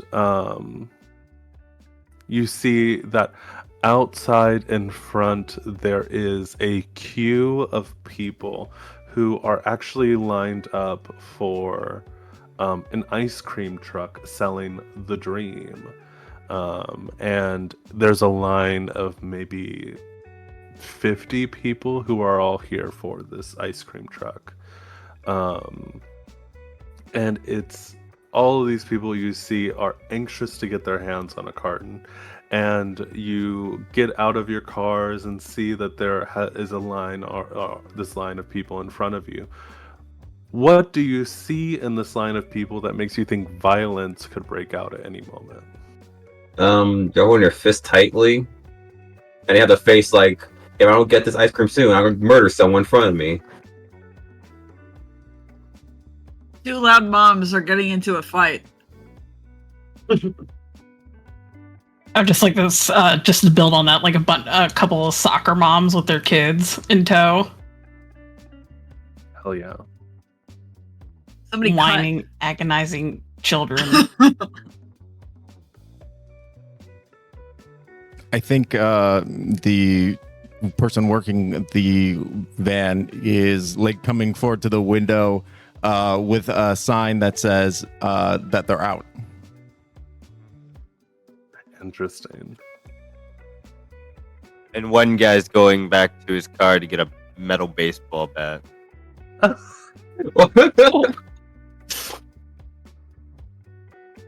God. Gotta get that ice cream. We see that not only could violence break out at any moment, violence is almost nearly assured to break out at any moment. And while you're all standing in line, you see people are beginning to push forward. That there's that crush of like an angry mob forming.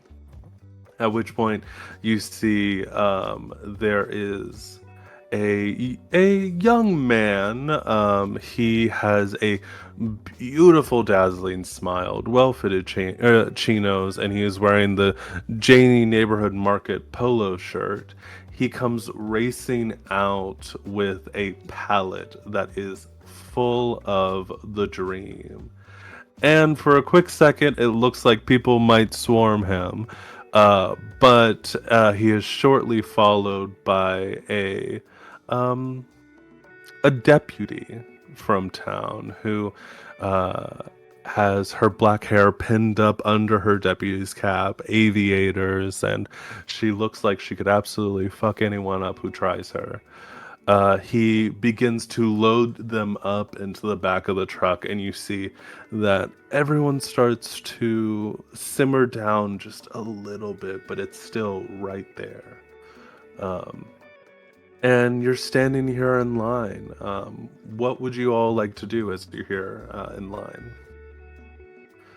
You could do some looking around. You could maybe split off and go inside, talk to people online, that kind of thing. I'm gonna head inside. Cool. Yeah, I'll follow. Okay. Like, first things first, get new black jackets, then we ask people.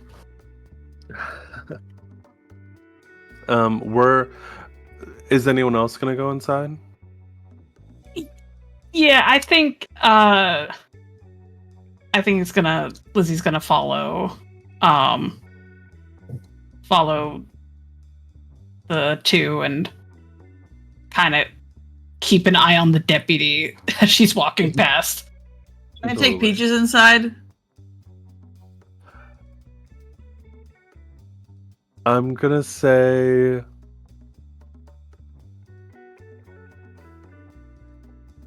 you know what? This is a silly, easy, simple, low stakes roll. I'm gonna have you roll the day move for me to see Okay. if people will be chill around your dog. So, Okay. when it's time to roll the day move, you're doing something that's a little risky, you know. It's still 2004. People don't know how to act around dogs in public. Yeah. Name what you're afraid of will happen if you fail this roll.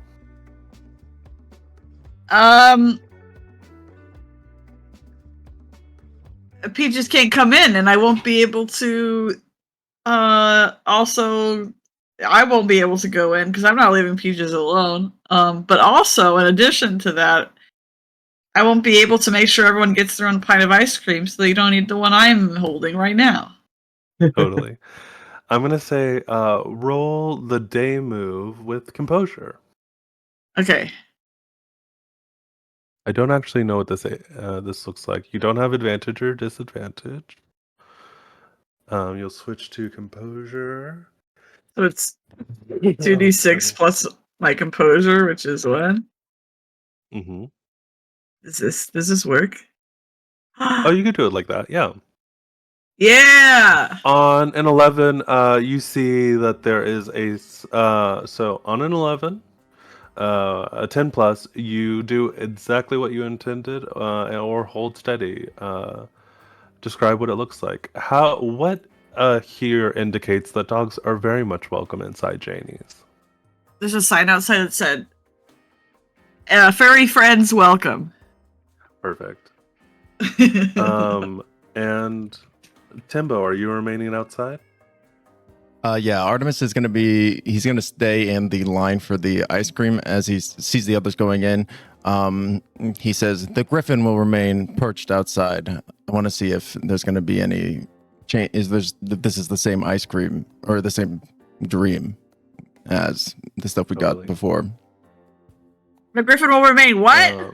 He'll remain perched. I'm staying here. Oh, okay. She goes in with.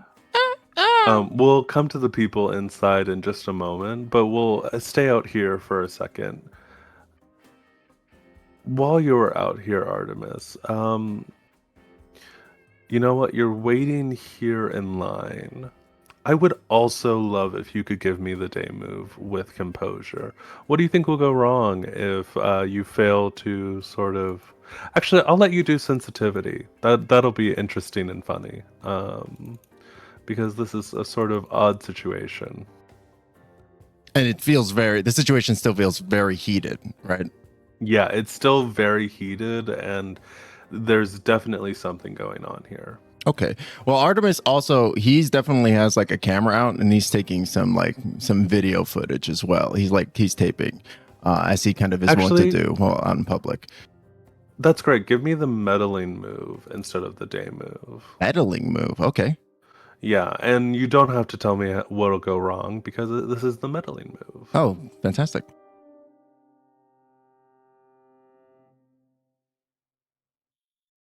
And this is with I sensitivity. do think it'll still be with sensitivity, yeah. For affection, that's going to give me an 8. Mild success. A mild success. On a hit, you find a clue. The keeper tells you what it is. On a 7 to 9, there's a complication, either with the clue itself or a complication you encounter while searching. The keeper will tell you what the complication is. Wonderful. So, Timbo, you are getting our very first clue. Congratulations. You have your little video camera here that you're recording, and you can see that you're catching the sound of people who are arguing. There are angry people, and there's also a woman who seems to kind of cover her face every time you sort of sweep past her with your camera. But I'm gonna say that your clue is going to be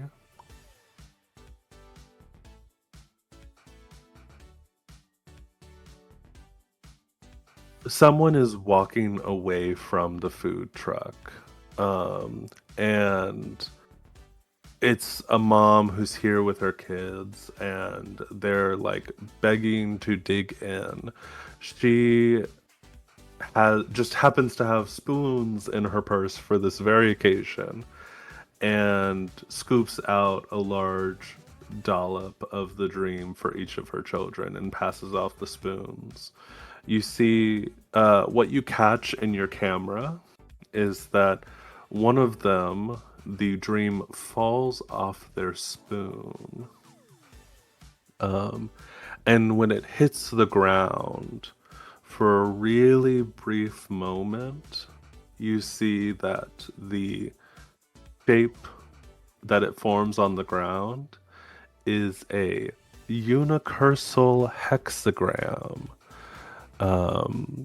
that quickly kind of bloops out into a blob. I'll put that in the chat as well.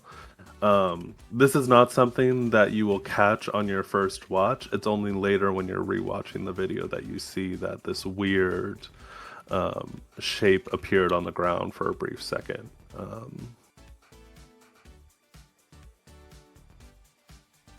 That is your first clue.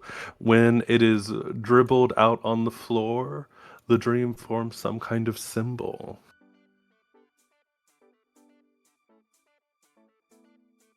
But your complication, you're standing here in line and you're kind of doing these wide sweeping shots. And the woman who seems to be kind of avoiding you, she is a woman with a short, stylish afro. She has a Pulp Fiction men's suit, sensible shoes, and she is staring you down when you turn the camera off for a second. And she leaves her spot in line and goes,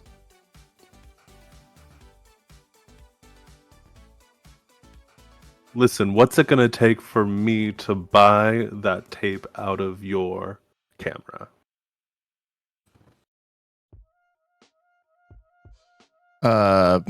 $1,000. That's it? $1,000? Do you have that in cash? I can make it happen.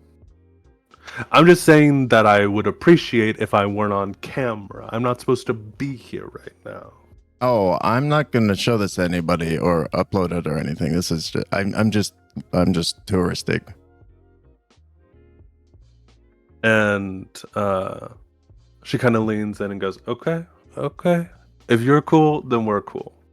But if you turn this into a situation that's something more complicated, aka you get in the way of me doing my job, then our ongoing relationship will be something you will not enjoy. Oh, But I prefer for this to be nice and easy. That's why my friends call me Flo. I like to go with the flow. I can tell. Do you come get ice cream at trucks often? Well,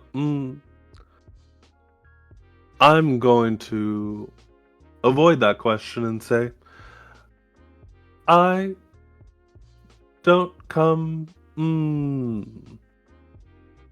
I do buy ice cream from trucks occasionally. This is my first time. Again, I'm a tourist. Ever? Well, I mean, not like ever, like here, specifically with this iced cream. Well, I mean, I don't know if between you and me, I don't know if I would call it that, but that's kind of why I'm here. Oh, really? What would you call it then? It's a frozen product. It is. It's very cold. And that's what I'm interested in. I have some interests in how they're able to keep it from melting. Oh, our interests aligned then a little bit. I was also really curious about that too. She kind of leans in and she goes, "Who are you working for? Haagen-Dazs? Ben and Jerry's?" I'm really just a curious person. Artemis says, leaning back in. Oh, yeah, no, of course. Yeah. I mean, yeah. Me too. Uh-huh. Yeah, I'm really getting that vibe. He does like a hand wave at like her like just shape, her form. That's definitely what I'm picking up on there. I mean, obviously, I mean, look at me. I'm giving nonchalant. It's, I'm a businesswoman. Here to do Mhm, business mhm. and eat ice cream Yeah. or something. Not mutually exclusive things. Those things could be done at the same time. And then don't let anybody tell you otherwise, right? Sure. Well, what was your name?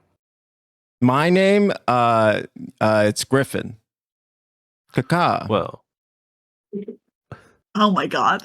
caw to you too. And she kind of tips her head. She goes, I'm gonna be here in the area for a couple of weeks. If you want to talk sometime, let me know. And she's gonna pass you a business card and head over to her car. Awesome. What's the name on the and I business card? think the name is Florida Jackson.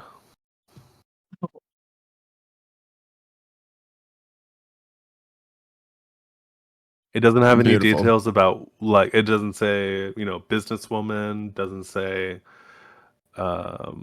corporate spy. It doesn't say any of that. It just says Florida Jackson and her phone number. Not that she is Fantastic. that. Uh, but we will push past the line.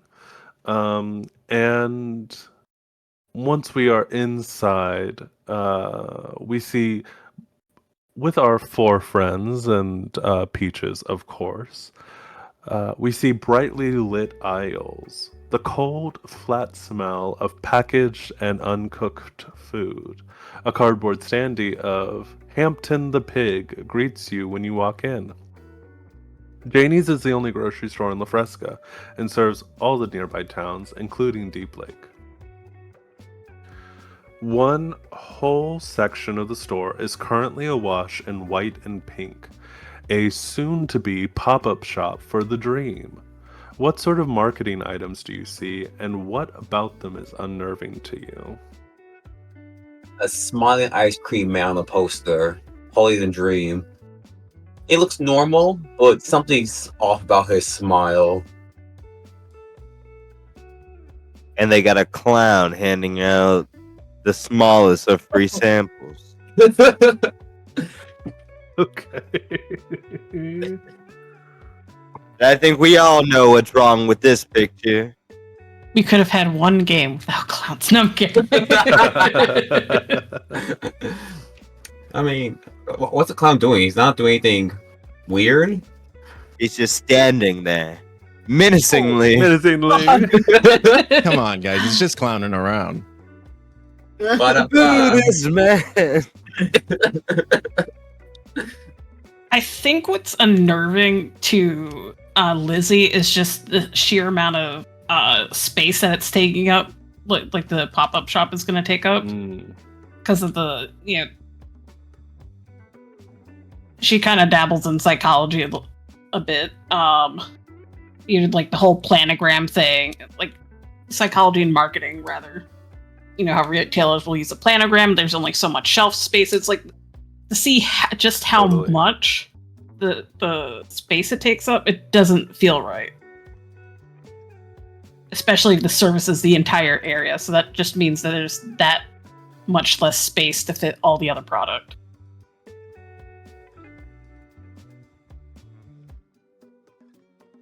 And Timbo, you also get to add to this one, even though you're not currently in the scene.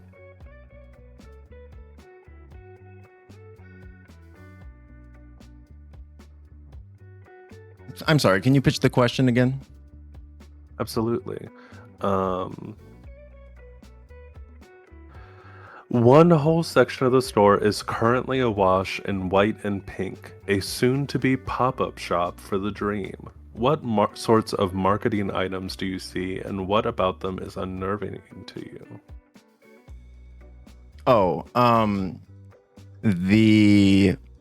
You know how in supermarkets sometimes they'll have like things on the floor, right? Like it'll be like these huge stickers that they put on the ground, and they have these here where they are arrows pointing to the section of the supermarket where the dream is going to be, where it's going to be stocked up. And the arrows themselves, they have this kind of like effect on them, like a optical illusion that make them just look like a little strange, like they look deeper than they should be, like puddles almost.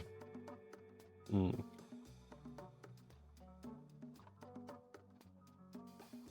And I think, right? I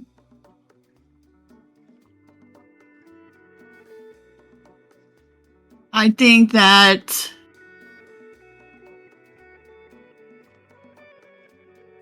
there's also like on the signage for the area, it almost looks like a caution wet floor sign or something, but it says caution sweet dreams ahead.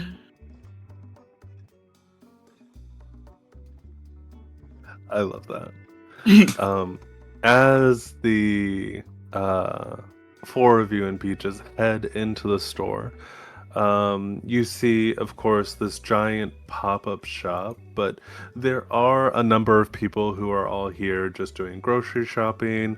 There are workers, including the young man who came out to kind of restock some of the dream to the food truck. As well as the peacekeeper, the deputy. She is currently standing just inside the door, kind of doing the shoplifting security sort of duty. So yeah, you guys can walk around, talk to people, do whatever you like in here.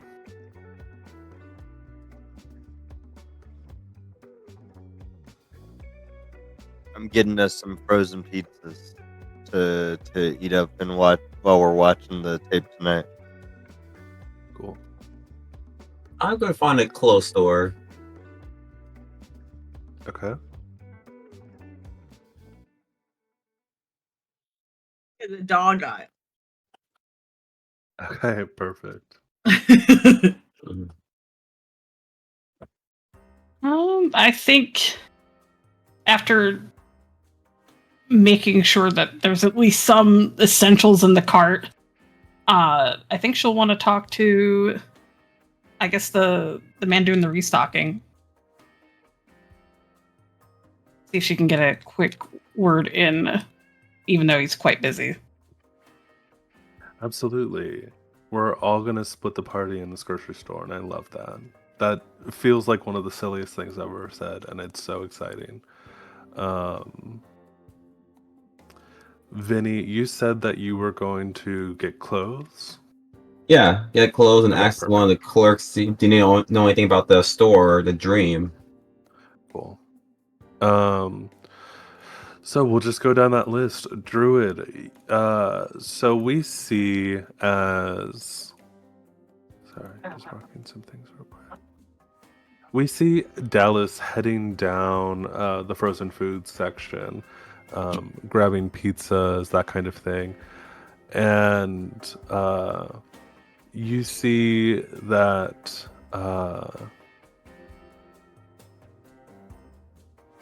There's a woman who has. She's just standing at the end of the aisle, looking at you as you're kind of loading up your cart. Like she's just staring at me. She's staring at. Well, you would assume that she's staring at you, but her eyes are almost glazed over as she's standing there at the edge of the aisle, just kind of looking at you. And you notice that as you're loading up the cart, she's not moved or stopped staring at you. And you get just a little bit too close that you're able to see that she's starting to drool. Oh. I will kind of move my hand kind of back and forth among her face, and then snap a little bit and go, "Hello, is anyone home?" She'll kind of lurch forward and grab your shoulders, and she'll go, "Have you seen it? Ah, oh, see, seen what? The dream. Have you seen it? Yeah, yeah. People are outside trying to get some right now. Would you like me to show it to you?" Whoa, whoa, ma'am. I'm in a pretty serious relationship. I don't. I'm gonna say She's no to that. leaning in, and you can start to smell. It's a sickeningly sweet smell. The smell of sweat and maybe vanilla, but just a little bit more complex. You can't place it, and so much sugar. And you see that she's gonna try and take a bite out of you. Oh my god, What do you want to I do? would push her off of me. Totally.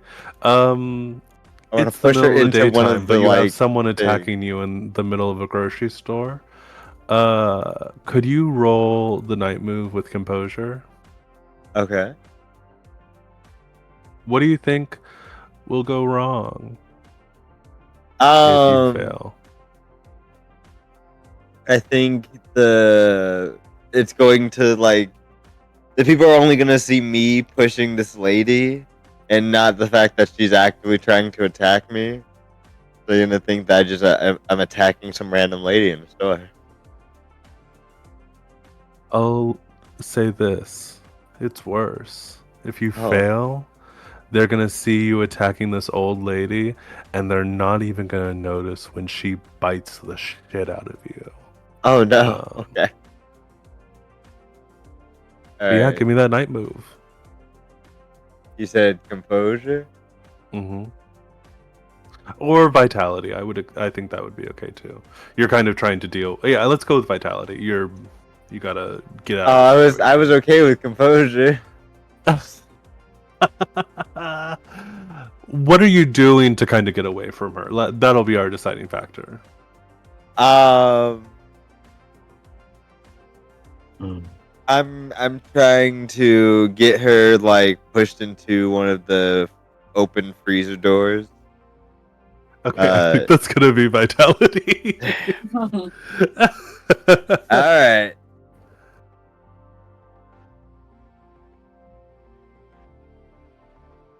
Okay, it's mid. It's mid.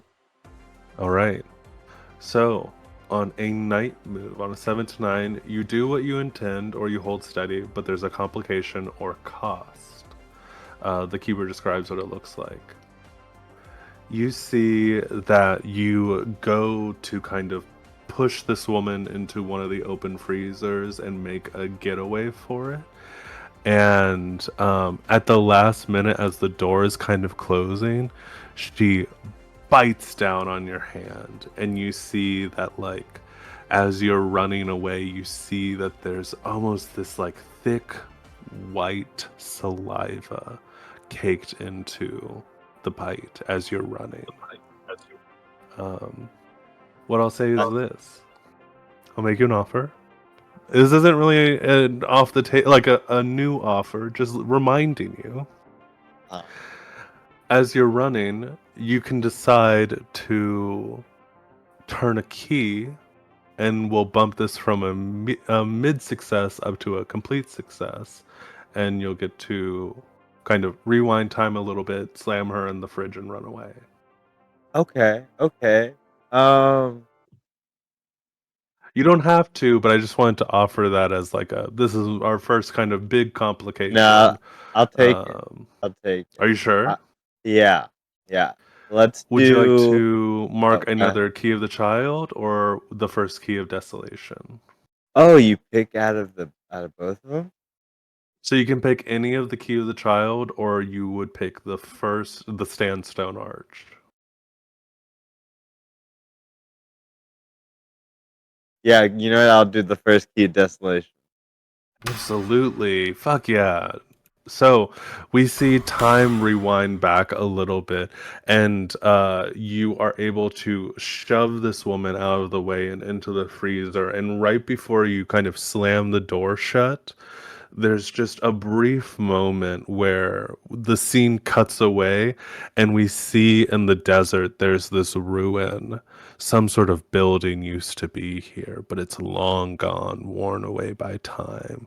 You see this grand sandstone arch that has been carved with all sorts of sigils and language that you do not know.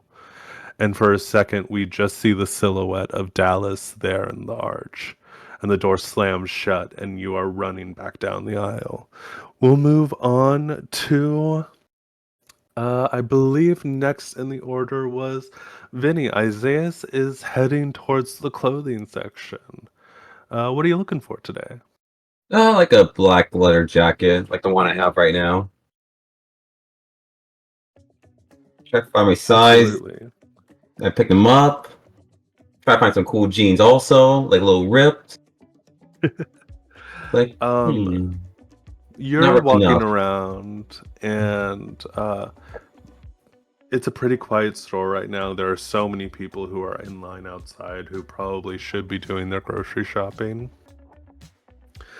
And you see that even a small section, not I would say a sizable section of the clothing has been dedicated to the dream merchandise. Okay. And Okay. we're just gonna a total vibe shift. You're walking around trying to find a black leather jacket. Could you give me the day move? Got you. Would that be What right? ability? What ability should I use? Or You're walking around kind of looking.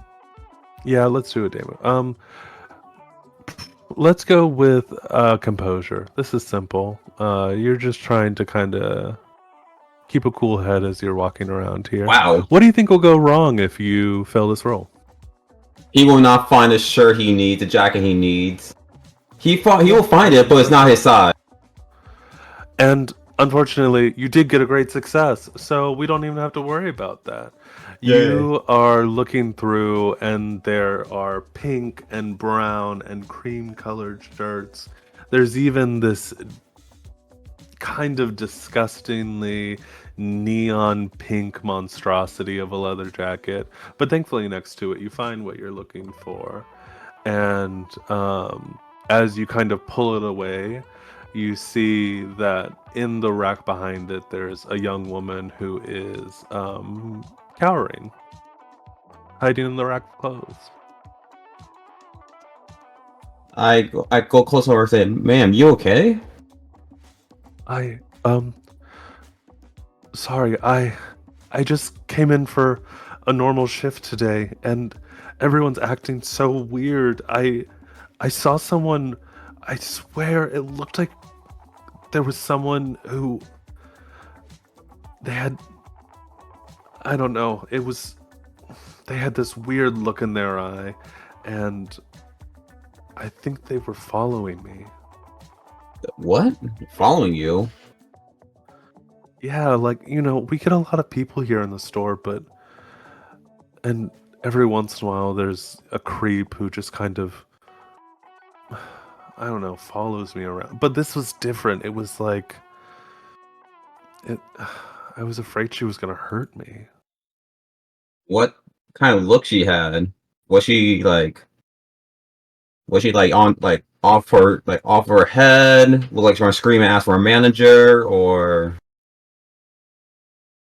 anything like that? And you see she kind of goes pale and she goes, she looked like that. And she's pointing behind you. I turn my head around. There's no one behind you. Behind me? Nope. No one there. Okay, that's good. Do you turn to look back at the girl? Yeah, She's gone too. Wait, what the fuck? What the fuck? I just look around like, look. How'd she move like that?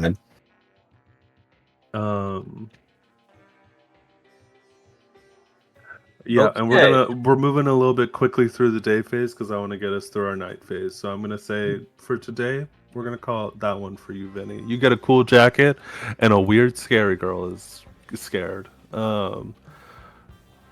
Right. Yes. We see Grace is walking around the store and eventually does make her way to a dog aisle. And I hate to break the news to you. What? It's all stuff for the dream. Squeaky toys, Oh, shirts, collars, leashes, all in shades of bright pink, cool browns, and just a lovely cream color. And a selection of pure white items. oh. Grace is just gonna frown and just look at Peaches and just be like, "Yeah, I think this is like the equivalent of."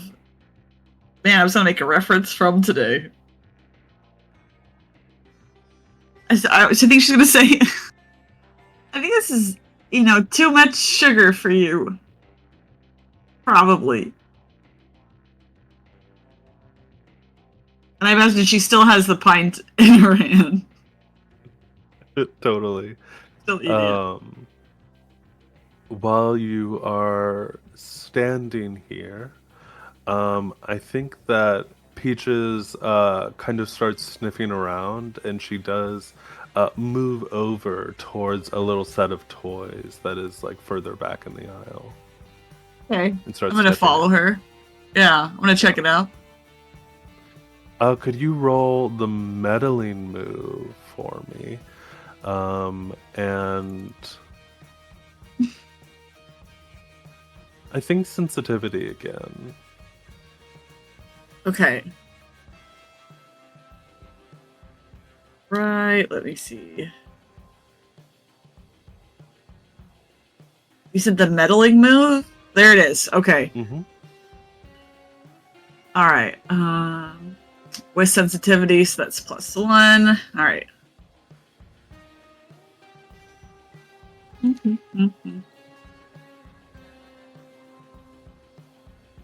on. 8. An 8. So Yeah. meddling move. On a 7 to 9, there's a complication, either with the clue itself or a complication you encounter while searching. The keeper will tell you what the complication is. So you are going to get a clue. That's exciting. Ooh. Your clue as you're sort of digging around here, or as Peaches is digging around here, you see that she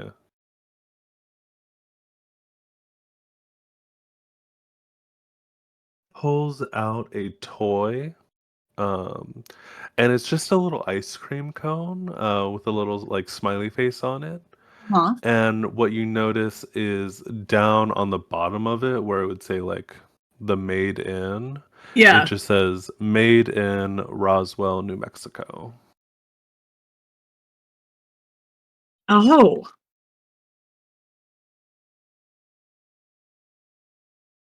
Interesting.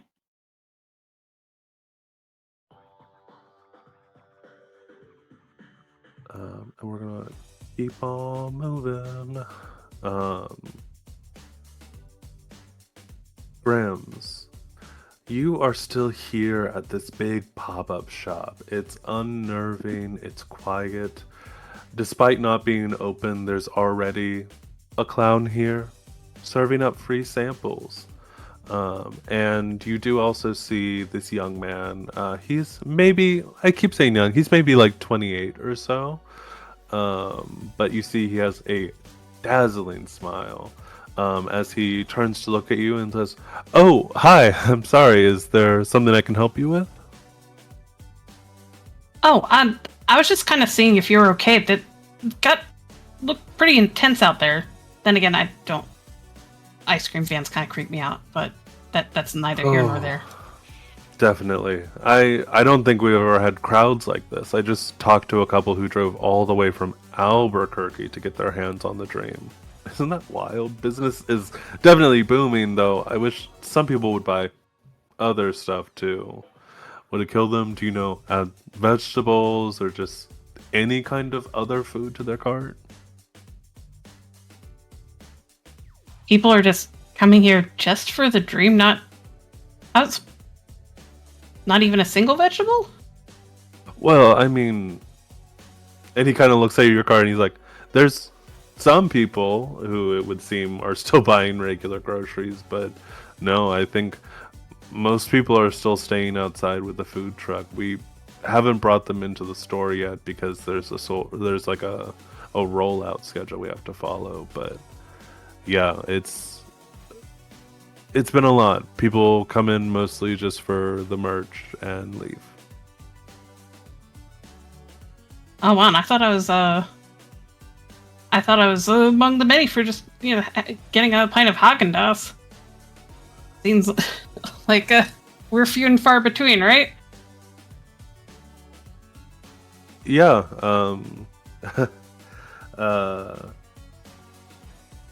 I don't know. I definitely think that I'm going to be rethinking some of my ice cream orders in the future. I don't know if it's worth all this. Oh, you must be. Oh, with the smile, right? You must be the manager. Yeah, hi, Hector. I'm the manager around here. You go to business school and then you end up at a grocery store in the middle of nowhere. Them's the breaks. Yeah, I thought I was. Well, I'm still in school, but I was afraid one of these days I used to work at a rental store at one point. Remember, Blockbuster and all that. So I totally understand. Totally. Well, sorry, I don't mean to Oh, keep right. you. Yeah, if there's anything I could help you with, I'd be happy to. You've been very congenial compared to the rest of the crowds today. I mean, if you've got any, I don't know, if we got any pamphlets from those dream people. I mean, that might be exciting from like I go to the university. It might be interesting from an academic perspective. Like it's a huge business case. Oh, sure. Do you just? I have some of their like. They.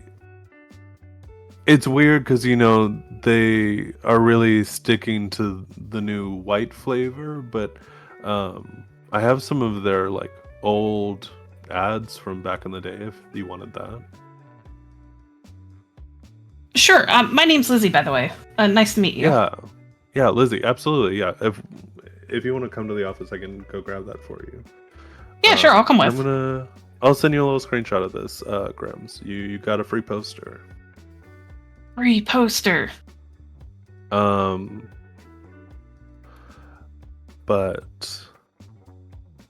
just because we are looking for like a earlier in time for tonight, I think that'll be the end of our day phase for now. But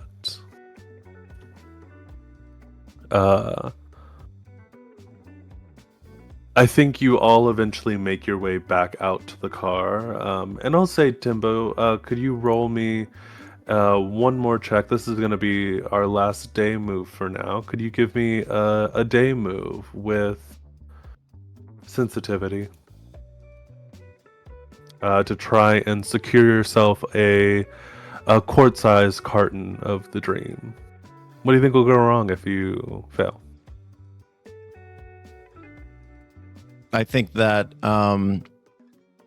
they will have run out just before me getting there, and like maybe I'll be too deep by the time I'm at that point, right? And Totally. and the people in line around me will not be happy about that at all. Cool. I think that's perfect. Yeah, give me a day move. That's a miss. So that is a miss. As you are getting up towards the front of the line, you see that there are all these people bustling, trying to get to the front, get that last that last carton, and there's maybe 5 or 6 people in front of you, but there's still a good 45 people behind you. The line has grown so much since you've been here. And this time they run out, and unfortunately, they truly are not going to have more in stock until tomorrow. And I think we see fights break out, literal fist fights, as the sign that they are once again out of the dream go up. And Timbo, could you please take the condition? We're gonna go with spoiled milk is your condition, because you did not get your carton of the dream. And we see all of these people getting into a full battle royale over the dream as the 5 of you escape back to your cars and head back towards Deep Lake. And with that, we're gonna move into dusk. Artemis Dusk is just one in of the the short car looking cleanup at the found phases. footage. Sorry. What? Artemis just in the car looking at the found footage of all the fights as they were escaping into the vehicle. Totally, absolutely. And that's probably when he catches the like weird thing that happened where the kid dropped it on the ground. Oh, I love that. So during the dusk phase, dawn and dusk are sort of cleanup phases for public access. They're much shorter than day and night, but they're still important. Do we have any latchkey moves that are resolved during the dusk phase? Party. The players collectively decide if they would like to watch an Odyssey tape. Here's what's up. We are playing with the Skinny Jeans edition, which is slightly different. In the base game, everyone has to be watching the tape all together. In the Skinny Jeans edition, only one person has to actually physically be there in the scene. Others can continue the investigation outside of the Odyssey tape if they would like to. So how are we feeling? Would we like to watch Fireside Chat 01? Yes. I would. Yeah. I'm down for it. Party. Yeah, for sure. And is everyone going to be there for the scene? Yeah. Yeah. Cool. I think so. We can run it more like the OG night scene. So if Everyone everyone's gets gonna a be there. frozen pizza. An entire Um, frozen pizza. I almost died for Latchkeys. these pizzas. Number 3, the Latchkeys may attempt to answer a question. We don't have enough clues yet, so we are not able to answer a question. Each player says what their Latchkey will be up to during the night phase, which is watching the tape all together. Yeah. And optional, I don't believe we have any outstanding key prompts. Everything has been done at this time. But I will say this for Druid, because you're the first person to mark the sandstone art. Um, in the so because you marked the sandstone arch, let's read that move real quick, so people have that reference. Dallas. So, the Sandstone Arch. Unlock the end of session question. Did you receive a signal from the other side? And I'll read you what a signal from the other side is. Signals from the other side are when a player narrates something from the Odyssey tape into a scene in present day Deep Lake and vice versa. The connection between Odyssey tape and present day Deep Lake can be subtle or ephemeral, and it can be very direct and unmistakable. The idea is to create an uncanny world where the reality of the Odyssey tapes and the reality of Deep Lake, New Mexico start to blend.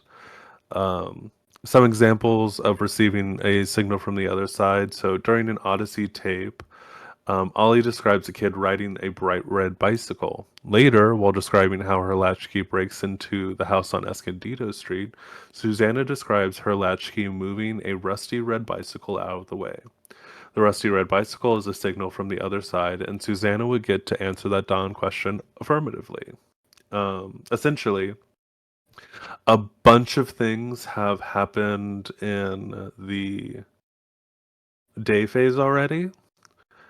You could retroactively describe something when you're answering the prompts tonight, during the night phase, that reflects something that happened during the day. Or tomorrow, you can kind of reference this Odyssey tape, and either way, you're going to get an experience point for doing it. Does that make sense? Okay. Yeah. We're kind of like creating some sort of symbolic motifs that are connecting the tapes with real life, and you get rewarded for doing so. And that's why everybody at the table marking the sandstone arch is a very good move, because it's extra XP. So now it's time to introduce the first tape, Fireside 01. Real quick, as you're all settling down in the house, where are you watching this tape? How are you setting up? Is anyone making popcorn? What's the vibe for your very first Odyssey tape? So everyone gets a frozen pizza for sure. Totally. I mean, you did cook it, right? Of course. What kind of question is that? You may never know. It may just serve as literal frozen pizza. Yours is frozen. Oh, see what I say. I was gonna make popcorn. And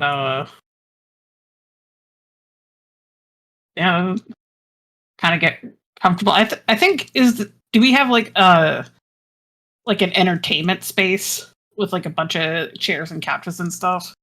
So that's part of the question. What do you think the room looks like? Is it a living room? Is it like Yeah. yeah? What does it look like? Living room, but big couch. Big couch. Yeah. Like home theater. Yeah. There's a big couch. Maybe we have the beanbag pack that has been turned into a beanbag chair.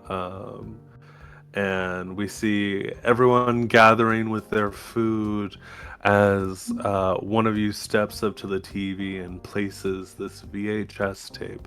You crack open that clamshell and see this beautiful tape, this thing that people have been talking about on the forum board for months, that they have been dying to find one of these. And this one showed up on your doorstep. It gets popped into the screen, and we see the lights in the room get a little bit dimmer as the tape starts. This tape is what appears to be the first episode of Fireside Chats with Phineas Watley. Phineas, an old man with a heavy creased face and tufts of white hair, wearing a red velvet smoking jacket, is looking down at the floor in grave contemplation. And our first prompt is a paint the scene. The TV show, TV Odyssey's first, originally aired in 1977 when the station was first built. What about the scene makes it seem like it was recorded many decades prior to that?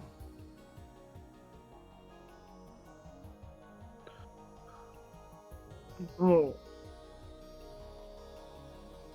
And I'll post that question in chat. It's in black and white? It hasn't been described that way. Would you like it to be in black and white?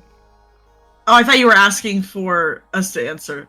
Never mind. Yeah, sorry. yeah. Is that your question, that it's in black and white? It That sounded was like my... you were questioning it, but that's your answer. No, that was my idea. Yeah, totally. Okay.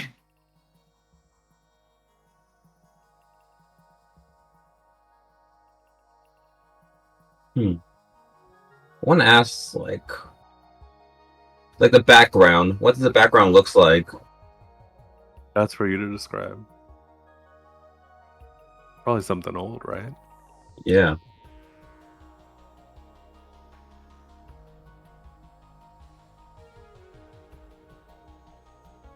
I think that the chair that, what was their name? Phineas Watley. I think the chair that Phineas Watley is sitting in is an incredibly fancy looking chair that looks like it's much kind of bigger than he is, and it's got very explicit or it's got a very specific look to it, kind of almost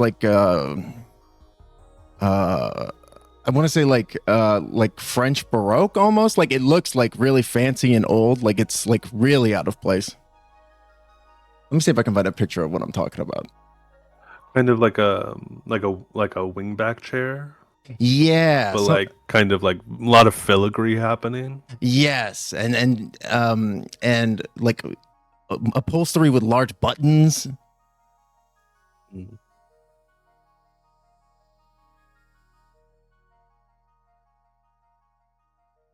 I'm also thinking that it has a Mr. Blobby-esque side character, sidekick that's on there, where you're not really sure if it's puppetry or if there's someone in the suit. Totally. I would kind of describe this, how the whole filming looks kind of staticky, while the background feels like it's barely painted well. The lighting feels off, and you see the stage a little bit if you look very close on your left side.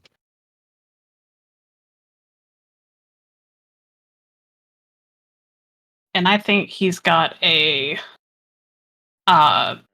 one of those vintage, a tobacco pipe, like a classic vintage. Well, we would call it vintage today, tobacco pipe. Perfect. And now these next three questions will get posed to individual people. So you'll read the question and then provide an answer. But between each question, you can each of you, if you feel so drawn to, can decide to describe things happening in the scene around you. I'm going to offer one.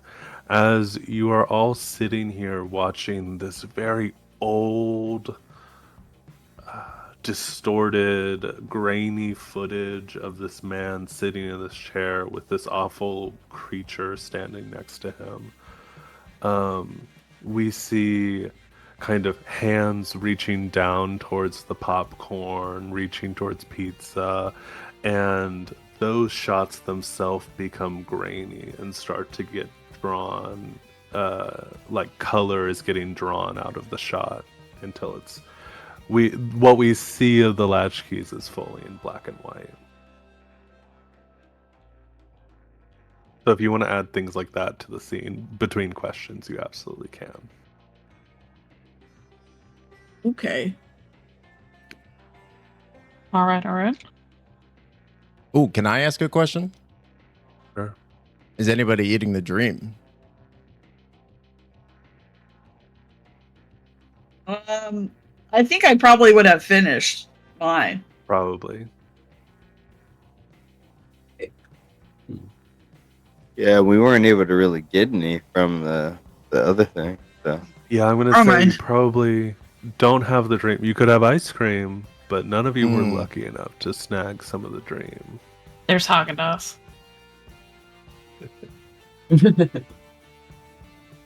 Eating his Haagen-Dazs, looking wistfully at the spoon. Absolutely. Yo, can I have some of that? No. Rude. I mean, we bought a bunch. You could just go get your Yeah, own. just go get it. I got this. Yeah, but I don't want to move my seat. I don't want to move from my comfy spot though. Then you Nobody's can't. gonna take it. Then you can't have it. Sorry. I don't make the rules. Blame physics or God or whatever.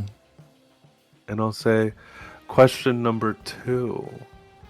I'm going to pass that to. Let's have Druid do this one.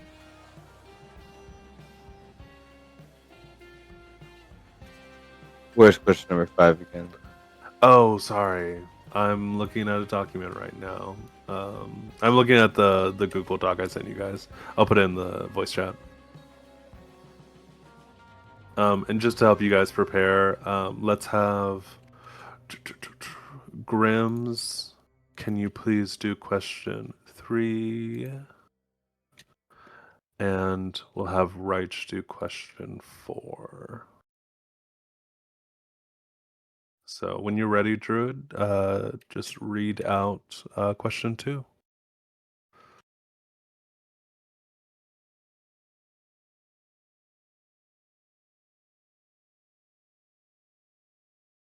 It's the distress one, right? Yes. Okay. What makes you think that Phineas is in extreme Well, distress? read the description too. Oh gosh, I'm so sorry. Hold on. Phineas begins the show by making an. I should bring this closer. I have it on my big TV, so it makes it really small.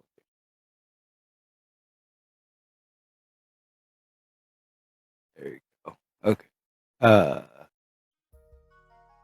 Phineas begins the show by making an apology to the viewers. He claims that he did not want any of this to happen to you, and that if he could, things would be different. He would. He never said what exactly he's referring. What makes you think that Phineas is in extreme distress?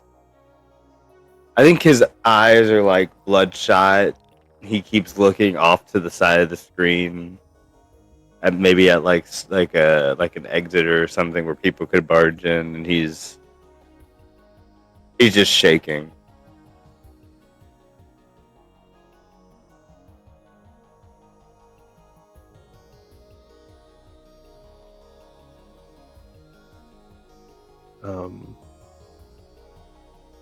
Any interstitial things?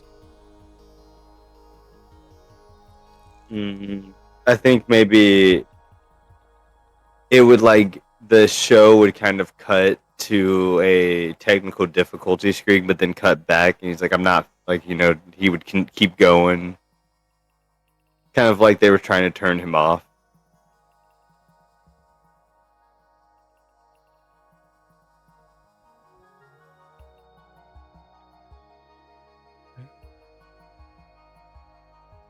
Grims?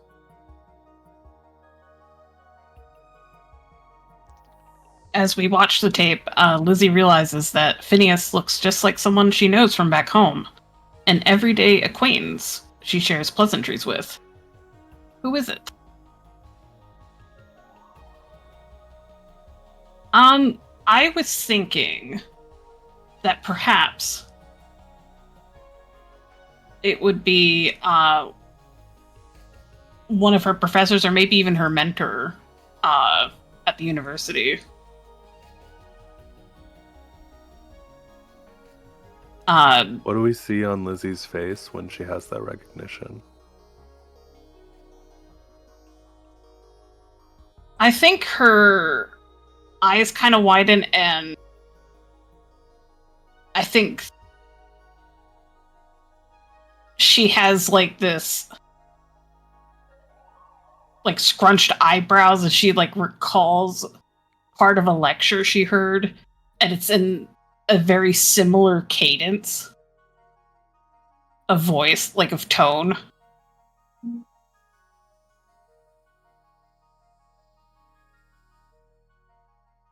And she just kind of like curls up at like the edge of the couch with her popcorn bowl in her lap.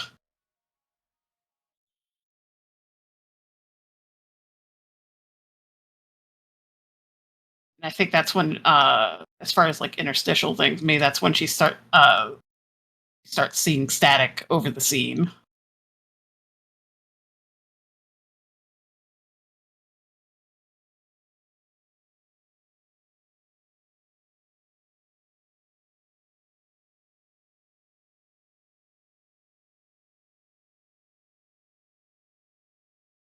And who was the third whoops? The third was that was Grimm's just now. Oh, the third person. Yes, the third one is gonna be the third one's gonna be Reich. Okay. Phineas spends most of the tape sitting in silence, occasionally glancing up at the camera with a sorrowful look, except to you. To you, he shares some wisdom about something going on in your life back home. What does he say? I believe it looks like Phineas is staring right into Grace's soul, which is very uncomfortable. It makes her feel kind of sick inside. And he says, almost seemingly out of nowhere, says,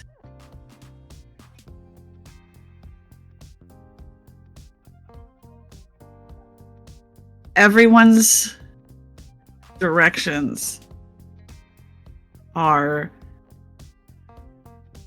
different from one another. But there is no key to describing the correct one.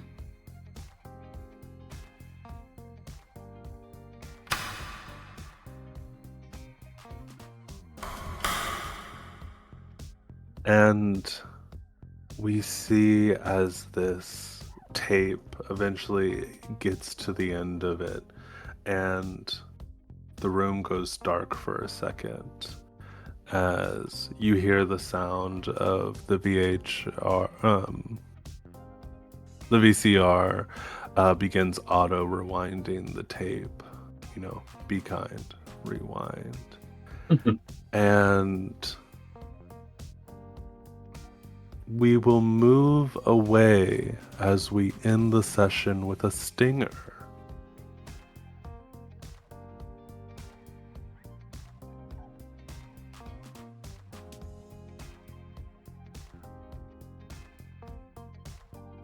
There is a TV somewhere. It's an old CRT, boxy and heavy. And on one of those gray TV carts, like the teacher used to roll into the classroom on movie day. Except, this is no classroom. And we're not here to watch Charlotte's Web for the third time. This TV is in the desert. The blasted landscape where old gods made war on each other. It blinks to life. On the screen is a man so big he fills the flickering frame. He's wearing a creamy yellow suit, a cowboy hat, and a bolo tie shaped like the sun. He's looming over a table that is comically small in front of his vastness. Tarot cards are spread across it. He looks at the camera and speaks. It might surprise you to learn that I'm an enthusiast of the tarot. The first card in the major arcana is the Fool. It depicts a young man blind to the realities of the world, stepping off a precipice. The Fool is said to augur a new beginning in life, a new journey, and importantly, on the need to trust the hidden forces of the universe to guide you on your way. I do wonder what will happen to these new fools. These beautiful fools who have traveled all the way back to the enchanted land of their youth in search of the truth.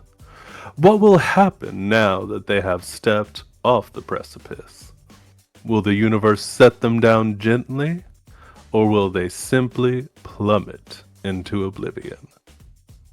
The TV turns off, leaving a hot white dot in the center of the screen.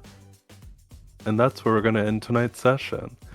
Thank you so much, everyone, for coming and joining us for our first session of Public Access, The Dream. Woo. We're going to go around the table and give everyone a chance to give a little shout out to themselves. And, of course, let's start with the big man himself, Timbo. Hey everybody, thank you so much for being here. This is Timbo the Wizard. You've been hanging out on my stream. We do all kinds of stuff here. We're going to be doing the dream for every Wednesday for the next few weeks, next 4 or 5 weeks. So keep your eye out for that. That's going to be back to back, so it's going to be a full long series. And then Sunday, we've got Tales of the Riot Nexus coming back. That's at 7 p.m. EST. So keep your eye out for that. But yeah, thank you. What was back to you? Hello. My name is Werewolf BF. That is where as in the question, wolf as in the animals and the letters B and F. I have been your keeper tonight, and I have had so much fun. You can find me here on Timbo's channel. I will be here on Sunday night playing Lance a Little. And you can also find me basically everywhere as a werewolf. Probably mostly blue skies these days, but you know, it's a process. And I'm gonna pop it to Vinny. Hi guys, I'm Vinyata. This is my first time being on a stream doing this. I got really nervous, but you know, it's really fun. I enjoy it. I'm still setting up all my social media, so hopefully I could show it all to you soon. And yeah, that's my story. Now they pass it on to Rach. Hi everybody. Again, I'm Latchkey. I've been Latchkey. And I stream twitch.tv/Latchkey. Also, you'll find me here not only like every Wednesday for the next few weeks, but also on Sunday night as Lux, my favorite dead girl, and Tales of the Riot Nexus.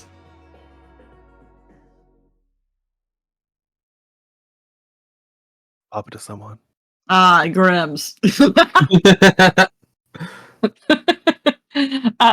Hi, this has been Grims. I stream. I'm around here as well. Sigil, as you know, ended its second season, and so we'll come back to it. But in the meantime, we have this series. I'm very excited. I'm also in Baldygate every now and again it's a lot of chaos. It's a lot of fun. We have a bingo card. And then I stream at twitch.tv/gremlinsrus. That's gremlins with a Z or a Z if you're American. I stream every Tuesday and Saturday fairly consistently. And that's pretty much it for me. I'll pass it over to last but certainly not least, the Seshcast. I am the Seshcast. Yeah, Sigil will be coming back eventually. Haven't fully decided yet when, but it'll be coming back. Don't you worry. And this has also been a lot of fun. Can't wait to continue this. This has been great. All right. Close this out. Hell yeah. Well, this has been the dream. We are so excited to be doing this series for you guys, and we hope to see you here next week, 7 p.m. Well, actually, no, we're still going to be in EDT for one more week. And we hope you had fun. Catch the magic. Thank Star you. Wipe. Star Wipe. Thank you again, everybody. Subscribe if you love your family. Subscribe if you love your family. Bye. Bye. Bye.